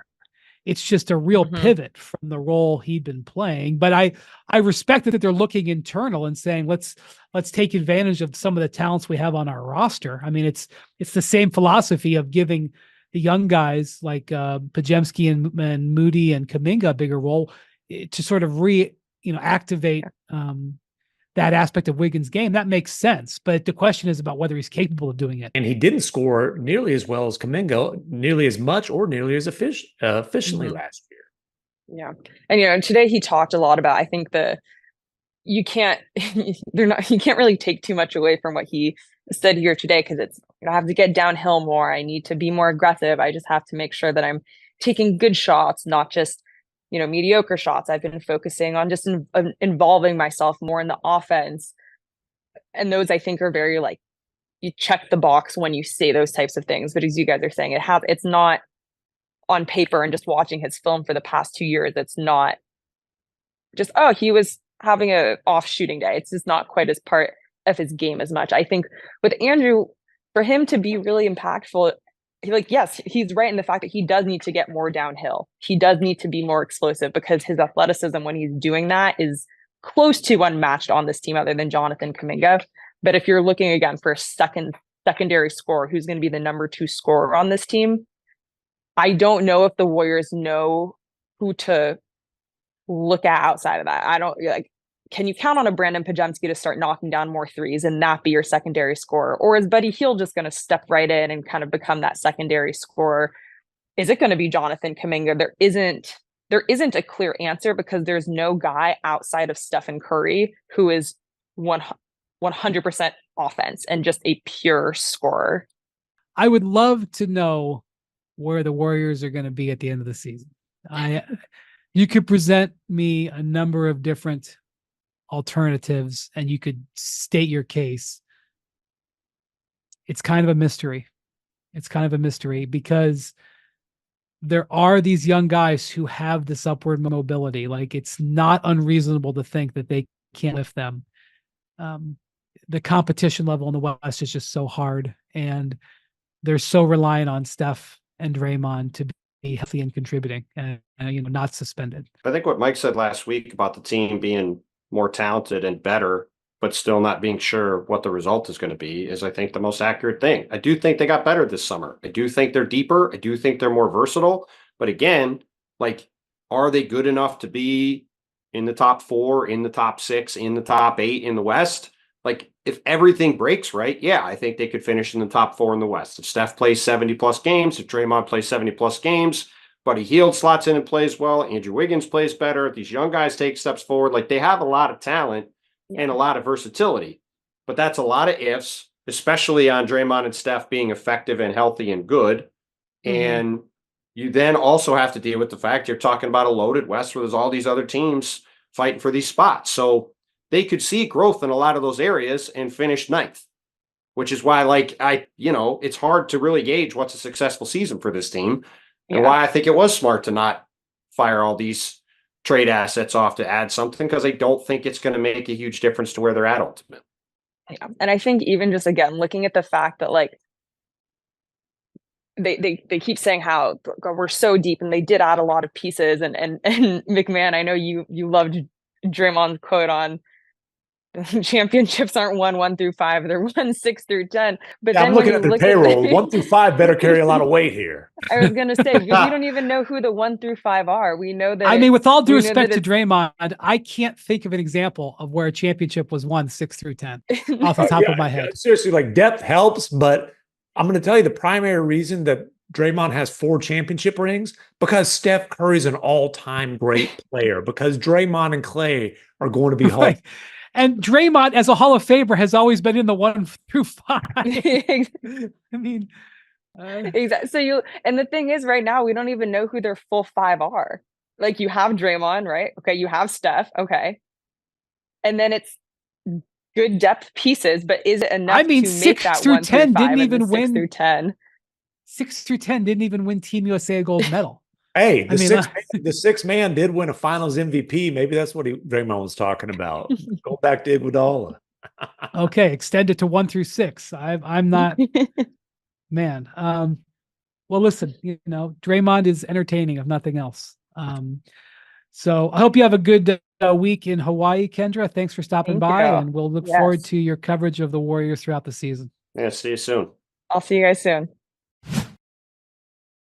All right, joining us now from New York is our own Chris Herring, who was in Westchester at the Knicks practice facility today for their media day. And there's a couple of Knickerbockers on the roster who were not there, Mr. Herring, because now we're recording this on Monday evening. I was told earlier that this trade could actually get done by the end of business today, but if not today, it'll be early tomorrow. So I think you will see this come official. But obviously, Karl Towns couldn't be there today because it wasn't official. But who? There would be no Julius Randle and Dante DiVincenzo. So what was said about all the folks who are absent, those who are leaving and the big one coming in? Well, it's exactly what I'm not even sure which Tim said it, but the whole who thing, we got Brunson first of the players, and someone asked him whether he'd gotten a chance to speak to Karl, and he said, "Karl, who's Karl?" And it was kind of this game of, who's on first all day long of what couldn't be confirmed, which was silly because pretty much as soon as we got there to media day, images of Karl Anthony Towns started appearing of him being at the training facility. He had just arrived, I guess, in New York and was there to probably meet everybody. Obviously, he has the history with Thibodeau already, but it was just weird that we're sitting there in one room interviewing people pretty much just about him, but nobody can comment on him. So it was interesting. I will give a lot of credit to Fred Katz. I was kind of kicking myself that I didn't think of it before, but Fred found a way. He kind of found an opening. He's like, okay, so Jalen, talk to me about your time in Dallas. You played at some point alongside Kristaps Porzingis, who was a really great floor spacer. And as soon as he went into that angle, Brunson starts laughing, but he realizes there's really no defense. Like at that point, you can't not discuss the question because it's actually very topical. You're right. He could have played who I don't remember Kristaps. I'm not sure you're talking about. He could have maybe tried that, but at that point, it found a way in to kind of soften the conversation. And then from there, a couple of people asked specifically about Julius Randle and Dante DiVincenzo. And I actually appreciated Brunson's answer that he gave quite a bit of love to Randle, which he was a mixed bag in New York. I mean, he was a 2-time All-NBA player, which is weird to say a mixed bag about anything, but he obviously had rough playoff performances. He, had a rough go of it with the fans and kind of, flipping off the fans kind of at one point, sort of, more or less. But by the end of it, I think he made good. He flipped them off. I was going to say, I was there. He did. No, he did. That was probably putting it kindly to say sort of, but much more than less. Right. Exactly. So, but I think by the end of it, he had made good. He tried his very best to get back for their playoff run, despite having a dislocated shoulder. And again, like the guy averaged 25, 10, and 4. Like nobody imagined that for him when he signed with the Knicks, who were a losing team by all measures before he got there. So it was really cool to hear Brunson give his flowers to Randall, to say he really valued that relationship, and even more so with DiVincenzo, who was a groomsman in his wedding. But it was really noteworthy. I'm not going to say how quickly he and other people pivoted away from, we're going to miss those guys, but they realize fully how much potential there is offensively with Towns and the space that he's going to provide them, specifically Brunson. And he said that with the references to Porzingis and how much that really changed the look of the Mavericks offense when Brunson was there in Dallas. Yeah, and I think that Brunson is going to be the key to how much Cat succeeds in New York, and for a few different reasons. One, just because of the fit offensively, and obviously Cat's not a creator. He's a very talented guy, but who needs people to create really for him more so. But just Brunson is the clear-cut face of the franchise. And I think Cat not only is okay with that, but that is to Cat's benefit. I think Cat was comfortable when Ant kind of emerged as the face of the franchise in Minnesota. And he doesn't want that pressure of being that guy, especially in that market for the Knicks. And then the other huge thing with that Brunson-Cat dynamic is, you guys did the whole pod on, you brought it up. The Tibbs-Cat relationship was not great in Minnesota. It was pretty damn strained.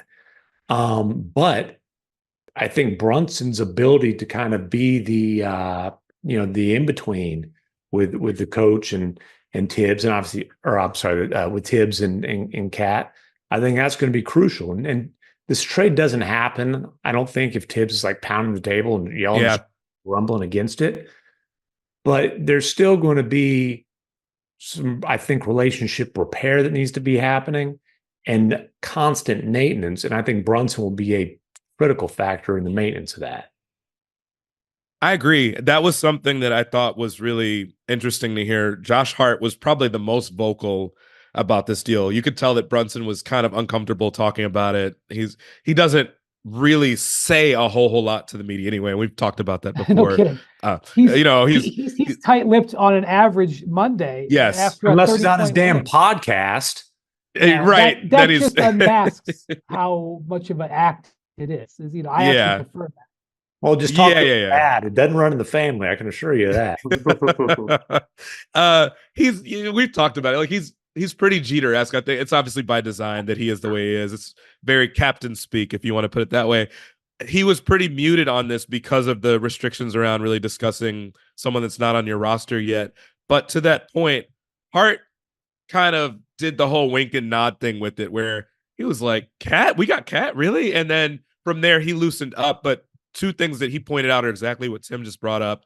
Number one, he's played under Tibbs before, and whether or not they had a good relationship, he at least knows what he's getting into, and that is meaningful. So it's not going to catch him off guard. And 100%, Tim, I agree with you that not being the guy, but one of the guys, I think is helpful for somebody like him, particularly when you're coming from a market like Minnesota and stepping into not necessarily a hometown of New York, but close to it, and being from New Jersey, and Brunson being that guy. And Josh Hart mentioned that part specifically, that he already had kind of adjusted to being a second fiddle in Minnesota and didn't seem to mind it. And I do think that that's a really big factor.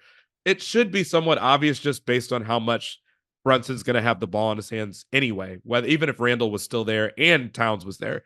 But particularly now in the pick and pop game that they could potentially have, he figures to be the biggest beneficiary of somebody like Brunson being there because of how much he's going to open up. You're going to have to decide which guy you're more eager to guard between the two of them. And they should have a really, really great chemistry. I would imagine they'll have a really great chemistry. I have questions about at times what will it mean defensively, especially as you have OG and McHale learning how to play with Cat. They haven't played together themselves. We thought that was going to be their big addition this summer. And all of a sudden, right before training camp, you get this. But I think that could potentially work itself out too. But I don't have many questions about Brunson and Cat. I think they'll be great together. That was the thing I was going to ask you about, Chris, we talked about it when we did the whole breakdown of the trade. I think they have a chance to maybe have the best offense in the league if they are healthy enough. But the defense is a real question, right? Especially with Cat at center. We saw Minnesota go get a center to play next to him because he couldn't do well enough defensively. So I assume there wasn't a ton said about that today, just based off how things went. But was there any discussion at all of sort of what that could potentially look like, and how do you think that is going to look at that end of the court? Because that's probably going to determine what their actual ceiling is. I agree with you. Tibbs was pretty glowing about it from the standpoint of, look, we were a top 10 team on both sides of the ball last year. I think we have the ability to improve on both ends this year. And on the one hand, defensively, I get it because you're adding Mikal Bridges.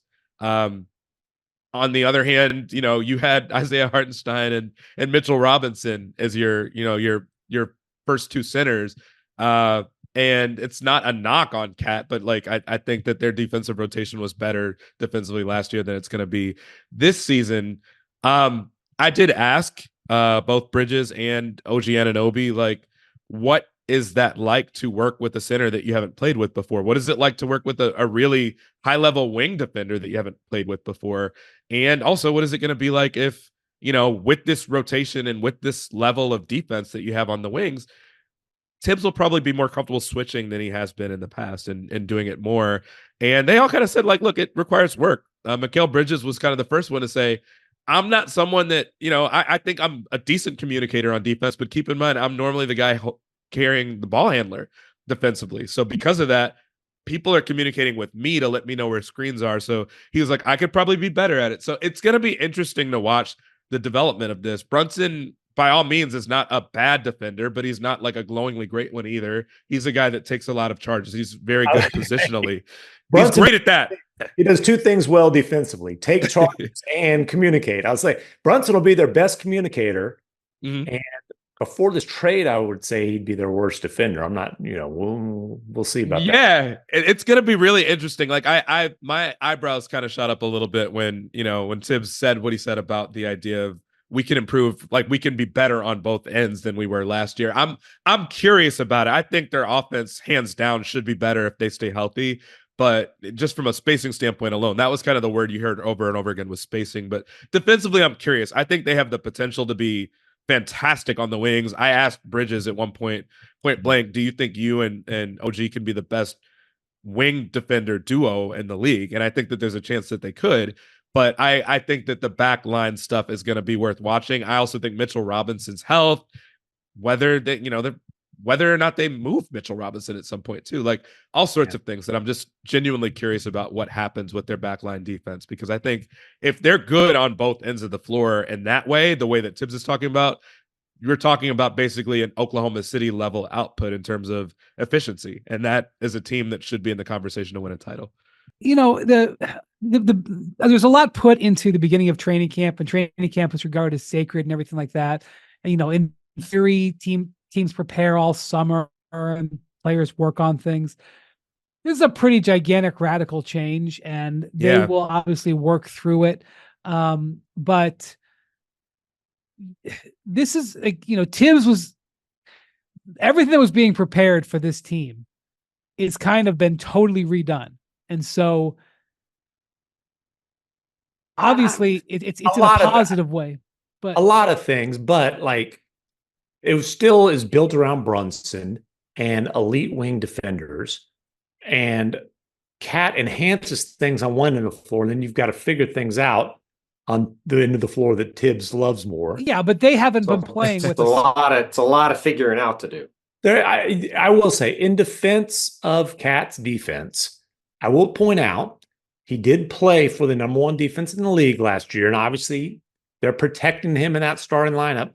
But Cat played; he was their second team center last year. And you can say, what about now? If you ask Finch, Naz Reid came in and played the four for him in the second unit. And and they won a playoff game that Gobert missed against Joker, and Cat was a primary defender on Joker throughout that series, so Gobert could be in help defense. And I'm not sitting here telling you Cat's an awesome defensive player, but what I am saying is he bought in and played hard and competed within what he was asked to do last year in Minnesota, or they couldn't have been the number one defense in the league. I mean, listen, if they have a good defense with this offense, and to Chris's point, the other thing is health. If they're healthy and they have a good defense, they're going to be awesome. Because those are the questions. Cat's missed a lot of time. OG's missed a lot of time. Are those guys going to be healthy?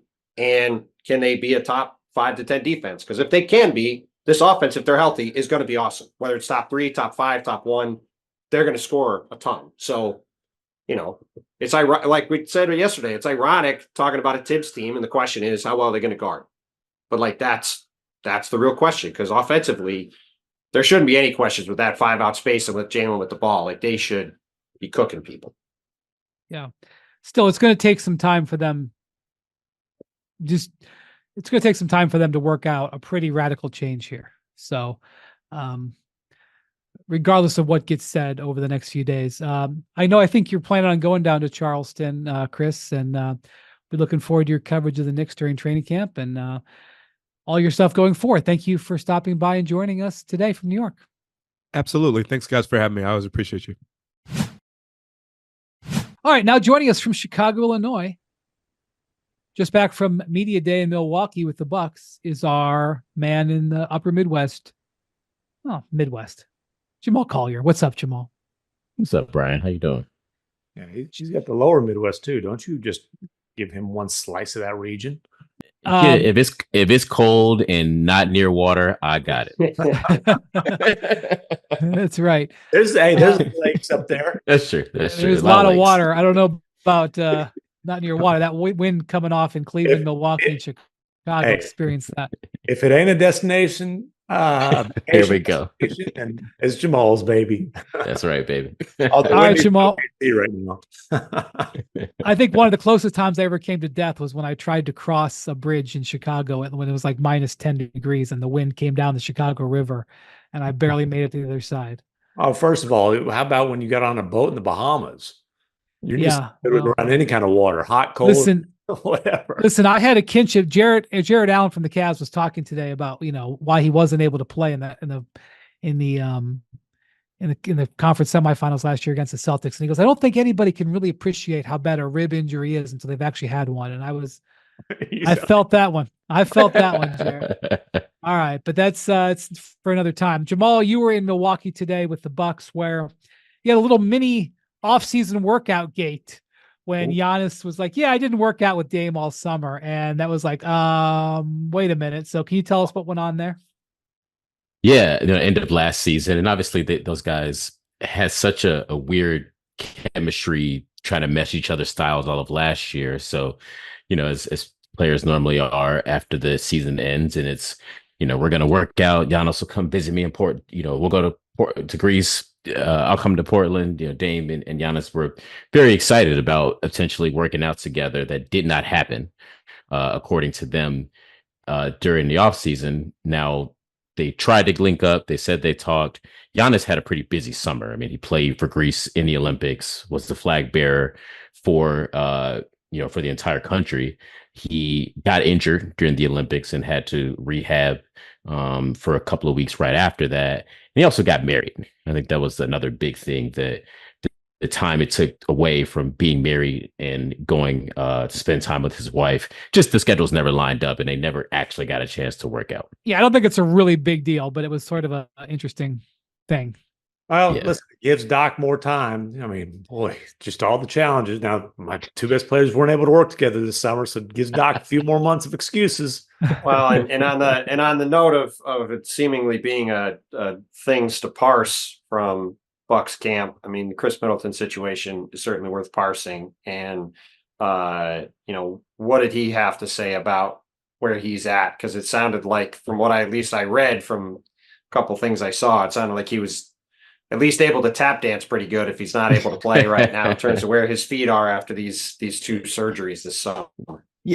More of the same, I would say, with Chris. And we've seen this, I think, the last couple of years entering the season where, nothing to see here. He says he's feeling great. He says he's coming off whatever offseason procedure and seems to be well. And I think that so he still wouldn't confirm that he had double foot surgery.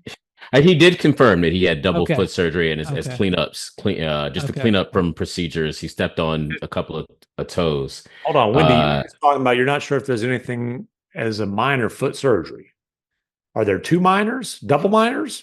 No, there's definitely not a double minor foot surgery. Double minor foot surgery, nothing to worry about. No, he's not going to be playing 5-on-5, but that's okay. He'll do just about everything else. And, we'll talk about the regular season. This is according to the Bucks and Middleton as we get closer. I mean, this is a guy who's played 88 games in the last 2 years. I think the days of him playing a real heavy load in the regular season, this is sort of me speculating, but based off what we've seen, I think that's not a really realistic, that's not realistic at this point. And I think that Bucks, are going to ease him along. They're going to be careful with him. I mean, last year he was on that really, really restrictive minutes limit in the first half where he was playing like, less than 20 minutes a game.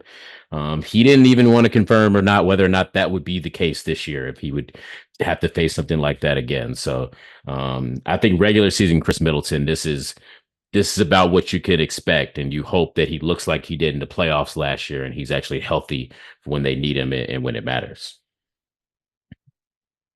Yeah. So what was Giannis's over? I know Giannis talked about the Olympic experience. They qualified for the Olympics, and then he had a tremendous dynamic game that got Greece to advance into the quarterfinals, which was terrific for them, considering they didn't even qualify initially, and that was a great experience. And he got to play in front of 30,000 people in France, and it was just a tremendous thing.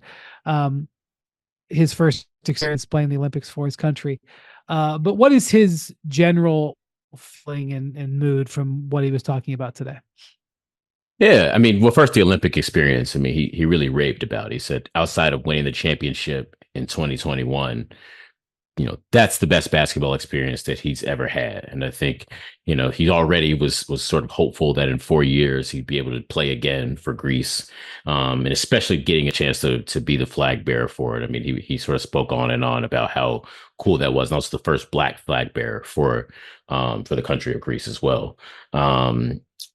Basketball wise, I think, Giannis didn't really want to get engaged with all the sort of noise about other teams in the East and whether or not they had kind of passed Milwaukee by, and really didn't give a whole lot, I would say, as far as what his season would look like, his expectations, and kind of his pulse for this season. I would think going overall, I mean, I think the one thing that he and a lot of the Bucks players did share is that it was nice to have some stability. It was nice to not, I mean, they really in the last 12 months, even longer than that, when you go back to firing Bud, had just changed over so much. And I think that Giannis did take comfort in knowing that Doc would be here all year, that Dame was going to be, he knew Dame was on the team and his teammate. And even if they didn't get a chance to work out together, they said they spoke and kept in touch with each other all summer. But yeah, I mean, other than that from Giannis, it was a lot more business as usual for him, I think, going into this year and trying to find a way to stay healthy, because he has not been on the floor and not been healthy in the last two postseasons, which has really cost him. Yeah, I've been sort of on this corner that the Bucks are being undervalued a little bit, because so much has been, looked at them because they got knocked out in the first round when Giannis was hurt. And granted, they are not the same team that they were in 21, but I believe that the Bucks are still very potent. Now the Knicks continue to add pieces, the Sixers and everything. I get why that's the. As somebody who's covered the Bucks very closely for the last several years, Jamal, do you agree with me, or do you think I'm, out of line? Only we could turn injuries off. I can tell by that face.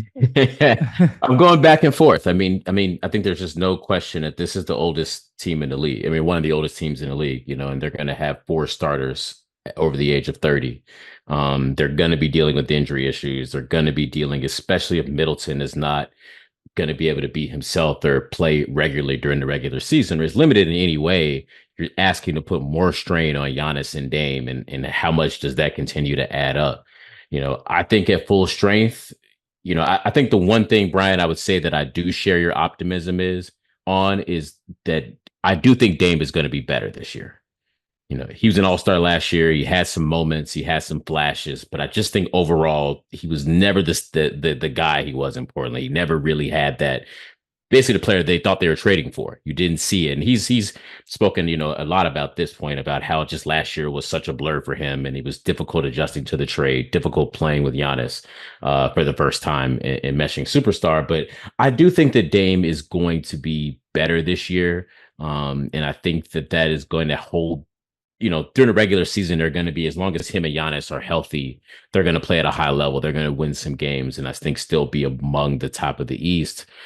But, again, I think I'm skeptical to just say, how healthy can this team stay when you're counting on so many guys at 30 years old, and so many guys to really carry, their top 6 or 7 is going to have a very high, just minutes low workload, shoulder of everything, just because they don't have a lot of depth. They don't have a lot of young guys to really take a lot of those minutes. So I'm kind of tap dancing back and forth with you here, but I can. He wants see, to say he wants to be nice, but I don't think he agrees with me. That's look, my analysis. If it's the Bucks, the story of the Bucks is very simple, right? If the Bucks are fully healthy in the playoffs, they're going to be really dangerous. However, the chances of that happening are not very high, just based off of recent history. I hope I'm wrong, because I want to see this Bucks team at full strength, because Chris Middleton's a super fun player to watch. And you said it, Jamal. He was awesome in the Pacers series. Like, he was really, really good. And if that version of Chris Middleton is there in the spring with Dame, with Giannis, with Brook Lopez, with Gary Trent Jr., the Bucks are going to be a really tough out. But we have to see the Bucks that's a lot of ifs, and we got to see the Bucks get there with that group. And the last couple of years, for one reason or another, they just haven't been able to get there. And the other difference this year is you've got teams like Cleveland and Indiana and Orlando and Miami. So where if the Bucks do have these injuries and Chris Middleton does play 40 games, and if Giannis misses any time, then are they a team that's in the back half of the East picture in the playoffs? Are they trying to stay out of the play-in games in the East? Like, that's where the injuries could potentially be a problem, because there's not the typical cushion we've seen in the back half of the East playoff picture that we've seen in the past. And these young teams are probably going to be healthier and trying to move up the standings. McMahon, one thing I think you said earlier, and it's a good point, though, is that the excuses for the Bucks also are gone here. I mean, they did have a lot of moving parts last year. Yeah. The Dame trade happened a week before training camp. Doc does take over in the end of January, and he was the one that kept telling us, but it is true that it's harder to take over a team mid-season. But now they do have a full training camp. He does have time. He did have the offseason to implement things. They are going to California to spend training camp together and do chemistry and team dinners and all those things that, teams tell us that they need to win. And they got to start and have some results. And I think that the pressure on them is going to get early. It's going to get late early. You're going to turn up pretty early to just see how this team comes out of the gate. Because like you mentioned, Tim, there's a lot of good teams in the East that are going to rack up some wins, and you can really easily find yourself sliding down the standings. When you have a player of Giannis's stature and of his caliber at that point in his career, the pressure it gets late very early. And if you don't believe me, ask Adrian Griffin. You got that right. By the way, Jamal, before you go, I know you're based in Chicago. I know you weren't at the Bulls media day today, but I should point out Lonzo Ball said he's hoping to play on opening night. He has not played since January 14th, 2022. And he said he felt like he had a brand new knee. So it was a big day for Lonzo Ball, just on another team on your beat. We'll see if he can actually play, but I hope he can, because he's one of the more fun players in the league to watch. It would be nice to see him back out there again. He's been cleared for 5-on-5 and running up and down. He's been in the Bulls in market for a few weeks here and has been on the court like running with the Bulls players. I mean, the organization is still being cautious because they want to see how he responds to more and more of a workload. How does he come off, playing 20 minutes in a preseason game or a couple practice days in a row and such. But, I do think that there's optimism that at least getting him on the court for that first day, getting him, some kind of regular appearances. I think one thing Billy Donovan said at a radio appearance a few weeks ago here in Chicago is that, Lonzo wants to play this year, but he also wants to continue his career. And play beyond this year. So they want to get him on the court, but not do anything that's going to sort of jeopardize, his long-term, continued future if he can't keep going for this. But it was a pretty good sign and the most optimism we've heard from Lonzo in such a long time. Yeah, I mean, out of all the things that happened on media day, I think that's like in the top 10 because there's been nothing but negative updates. I mean, I've lost track of how many surgeries he's had, but he said he's had like almost sort of radical surgery to kind of save what was going on in his knee. It was just a crazy set of circumstances. So it was obviously good. And his brother, by the way, LaMelo, also back and healthy. So it's been the first day we've had a couple of Ball brothers talking about being healthy and playing, and that's a good sign. All right, thank you very much, Jamal. We'll be talking to you throughout the year on your travels in Iceville. So thank you very much. Thanks a lot, guys. All right, out to Los Angeles, California. Where joining us is our man on the Lakers, Dave McMenamin. Dave, how's it going?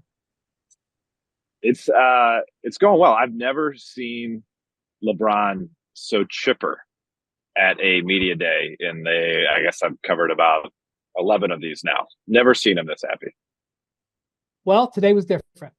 His son was there. By the way, I thought it was funny. Bronny was asked whether he would be commuting to work with his dad, and he was like, definitely not.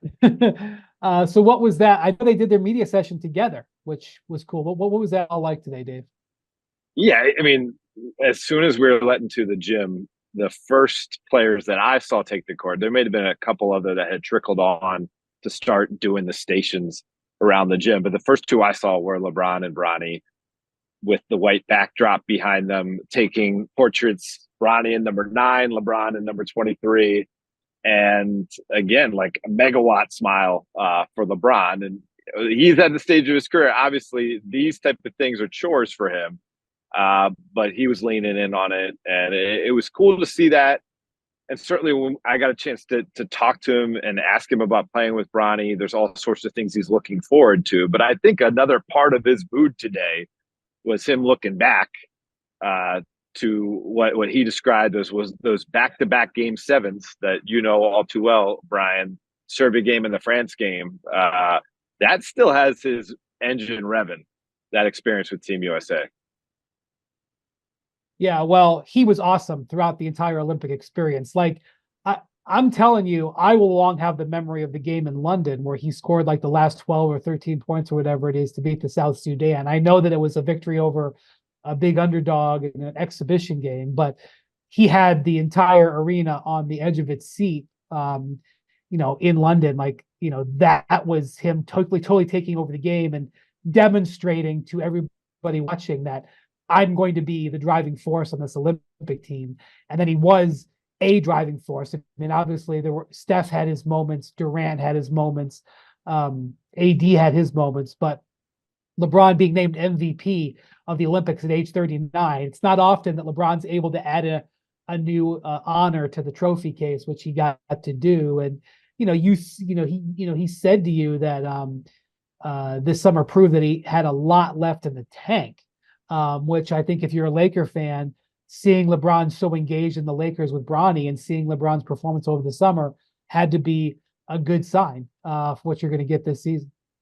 Yeah, I mean, we're talking about a team that needed to go 23-10 down the stretch just to make the play-in tournament, that lost in a gentleman's sweep in 5 games to Denver in the first round, who fired their coach and hired a guy with 0 head coaching experience. Yet all of those tangible reasons to have some concern for this team, there was immaculate vibes and buy-in. And again, it doesn't really mean anything till the wins and losses start, but I've been here at this stage of the season with LeBron James teams that were already showing problems, and he wasn't putting on a happy face to try to mask what he was thinking about. I think there's a genuine buy-in and push that the Lakers are going to get from LeBron with this amazing opportunity to play with his son. And he told me in a story that published today on ESPN that he kept his fingers out of the cookie jar when it came to the hiring of JJ Redick. At the same time, though, it's someone that he supports because he sees him as someone that can be with the franchise well beyond his playing years. And he mentioned be there for his son. What is JJ? I know JJ didn't speak today. He spoke a couple of days ago, but what is the anticipation for what the LeBron-Bronny dynamic is going to be? Obviously, we're talking about a guy who probably is not going to get much playing time, but obviously everybody wants to see them play together.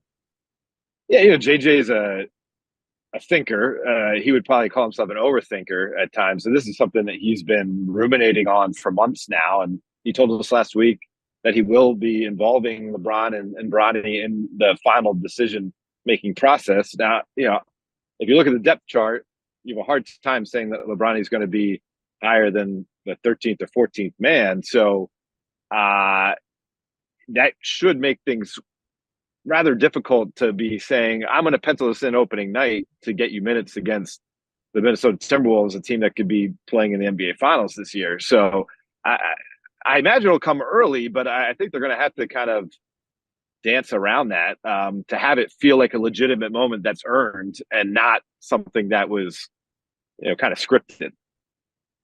I mean, it feels like it's going to be scripted no matter what, though, right? I think it's going to be scripted. Like I sort of think everybody will be cool with that. Ultimately, like it feels like you almost got to get out of the way early for no other reason, and then it's not just. So if you wait for the right time to do it, Dave, doesn't it feel like we could just be waiting for a long time and then it becomes awkward? I feel like one way or the other, do it quick and then move on to whatever the future is then for him. I think there's kind of two stipulations here. You want to do it in Los Angeles, I would say. Or, there is an early Cleveland. season game. There's a game. There's a game. Cavs corner. We haven't had Cavs corner yet, Dave. Right. Cavs corner. So those are kind of the two things. So the location, and then, it has to come relatively within the first couple weeks of the season. I think the Cleveland game's maybe the 30th or around there. October 30th in Cleveland. Right. Very shockingly, by the way. 22nd. Very shockingly, not an ESPN game that day. There's 2 ESPN games that day, and the Lakers Cavs in Cleveland is not one of them, which surprised me.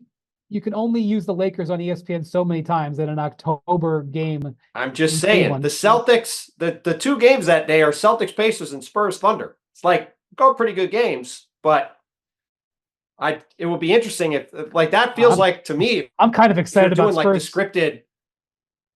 I might be watching Spurs Thunder, honestly. Well, I was going to say, game. You're talking about the scripted LeBron-Bronny thing. Do it in Northeast Ohio would be a fun little story.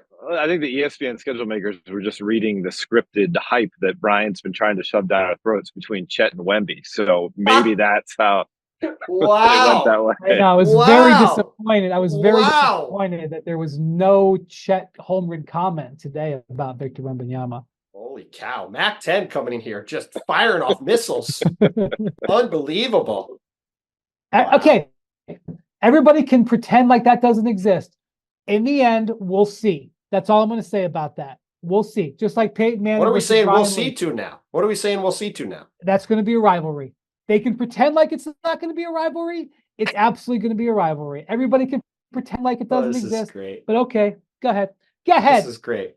I'm just saying they got to be on the same kind of level to be able to accurately discuss a rivalry. Is kind of where I'm going with it. But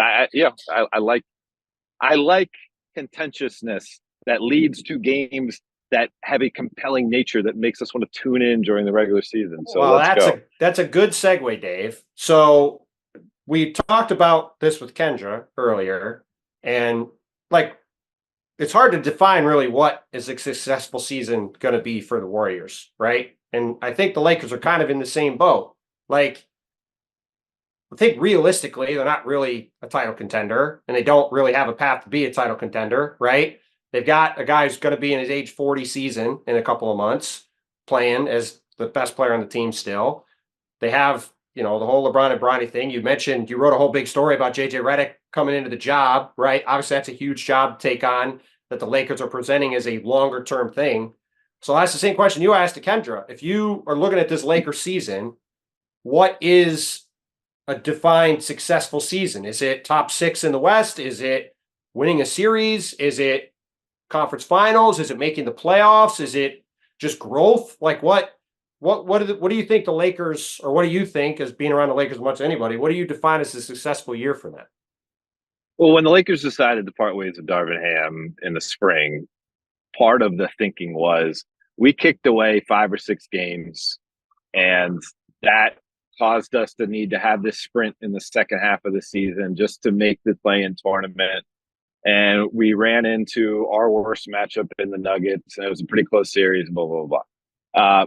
So that said, they made the coaching adjustment with the ability to get into the top 6 and advance further than the first round. So I think that is where kind of the bar has to be, finishing 6th or better and making it to the second round or further. I think anything less is a failure, but it's not going to be a failure of the terms of they're falling so far away from their goal, unless they bottom out this year, which I think injuries would be the only way that would occur. But they're not coming into this talking championship. So I think that gives them a realistic barometer of where they're going to end up. And the West is really tough. But I think if Vando can come back sometime in November and give them 70 games of effective basketball the way he played when they acquired him, made that run to the Western Conference Finals, that can maybe push this team to be better than we anticipate them being. But without that, and we don't have evidence of why that's going to happen, considering he got procedures on not just one of his feet, but both of them, you're probably looking at teams that's be scuffling along and in the play-in picture more so than the playoff picture. That's realistic. I think you're just being honest with that. I think that you're just being honest with that. What has JJ indicated to you about maybe what his style is going to be, how he wants to approach it? I know that he's talked about, I think Anthony Davis said today that he was encouraging him to shoot the 3-pointers with Team USA. It sounds like old coaches who want AD to shoot threes. But have you have a good feel for what JJ's style is going to be? So I did get to talk to him for a couple of minutes today for a little on-camera segment, and I asked him, so you look back at Laker coaches that came before you, we can say Showtime, and you already kind of are thinking about what Pat Riley was doing with that team. You can say Triangle, and you're thinking about what Phil did with those teams. What's the term we can use to attach to your team? And he said efficient, which is kind of a yawn. Yes. But, or efficient? He said efficient. So obviously that can apply to the very defensive and offensive efficiency. Yeah. You know, you love that, Brad. But yeah, obviously where you're going to end up in the offense and defense in the league, how you're going to use your time. He's big on that. I think I can only imagine with 2 young kids at home and, trying to get settled, moving across country while also learning the ropes of being a coach. Time is at a premium. So, I think that can help this team, certainly because that is LeBron James's language. Like he is one of the few things that he would admit is probably his worst character flaw is he has no patience. And so if you have someone who is maximizing the time you're around, that can help.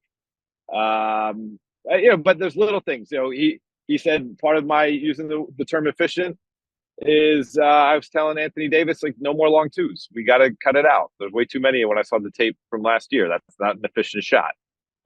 He's telling Rui Hachimura, like, yeah, you're going to space in the corner. And when you don't get that ball, I expect you to crash. And where can we find the little inefficiencies that the team showed last year that they feel like if they're applied properly to this year's group, you're talking about a 5th or 6th seed versus a 7 or an 8. You mentioned Jared Vanderbilt. I know he had some comments today, which I looked up after you said that because it was going on while I was driving home.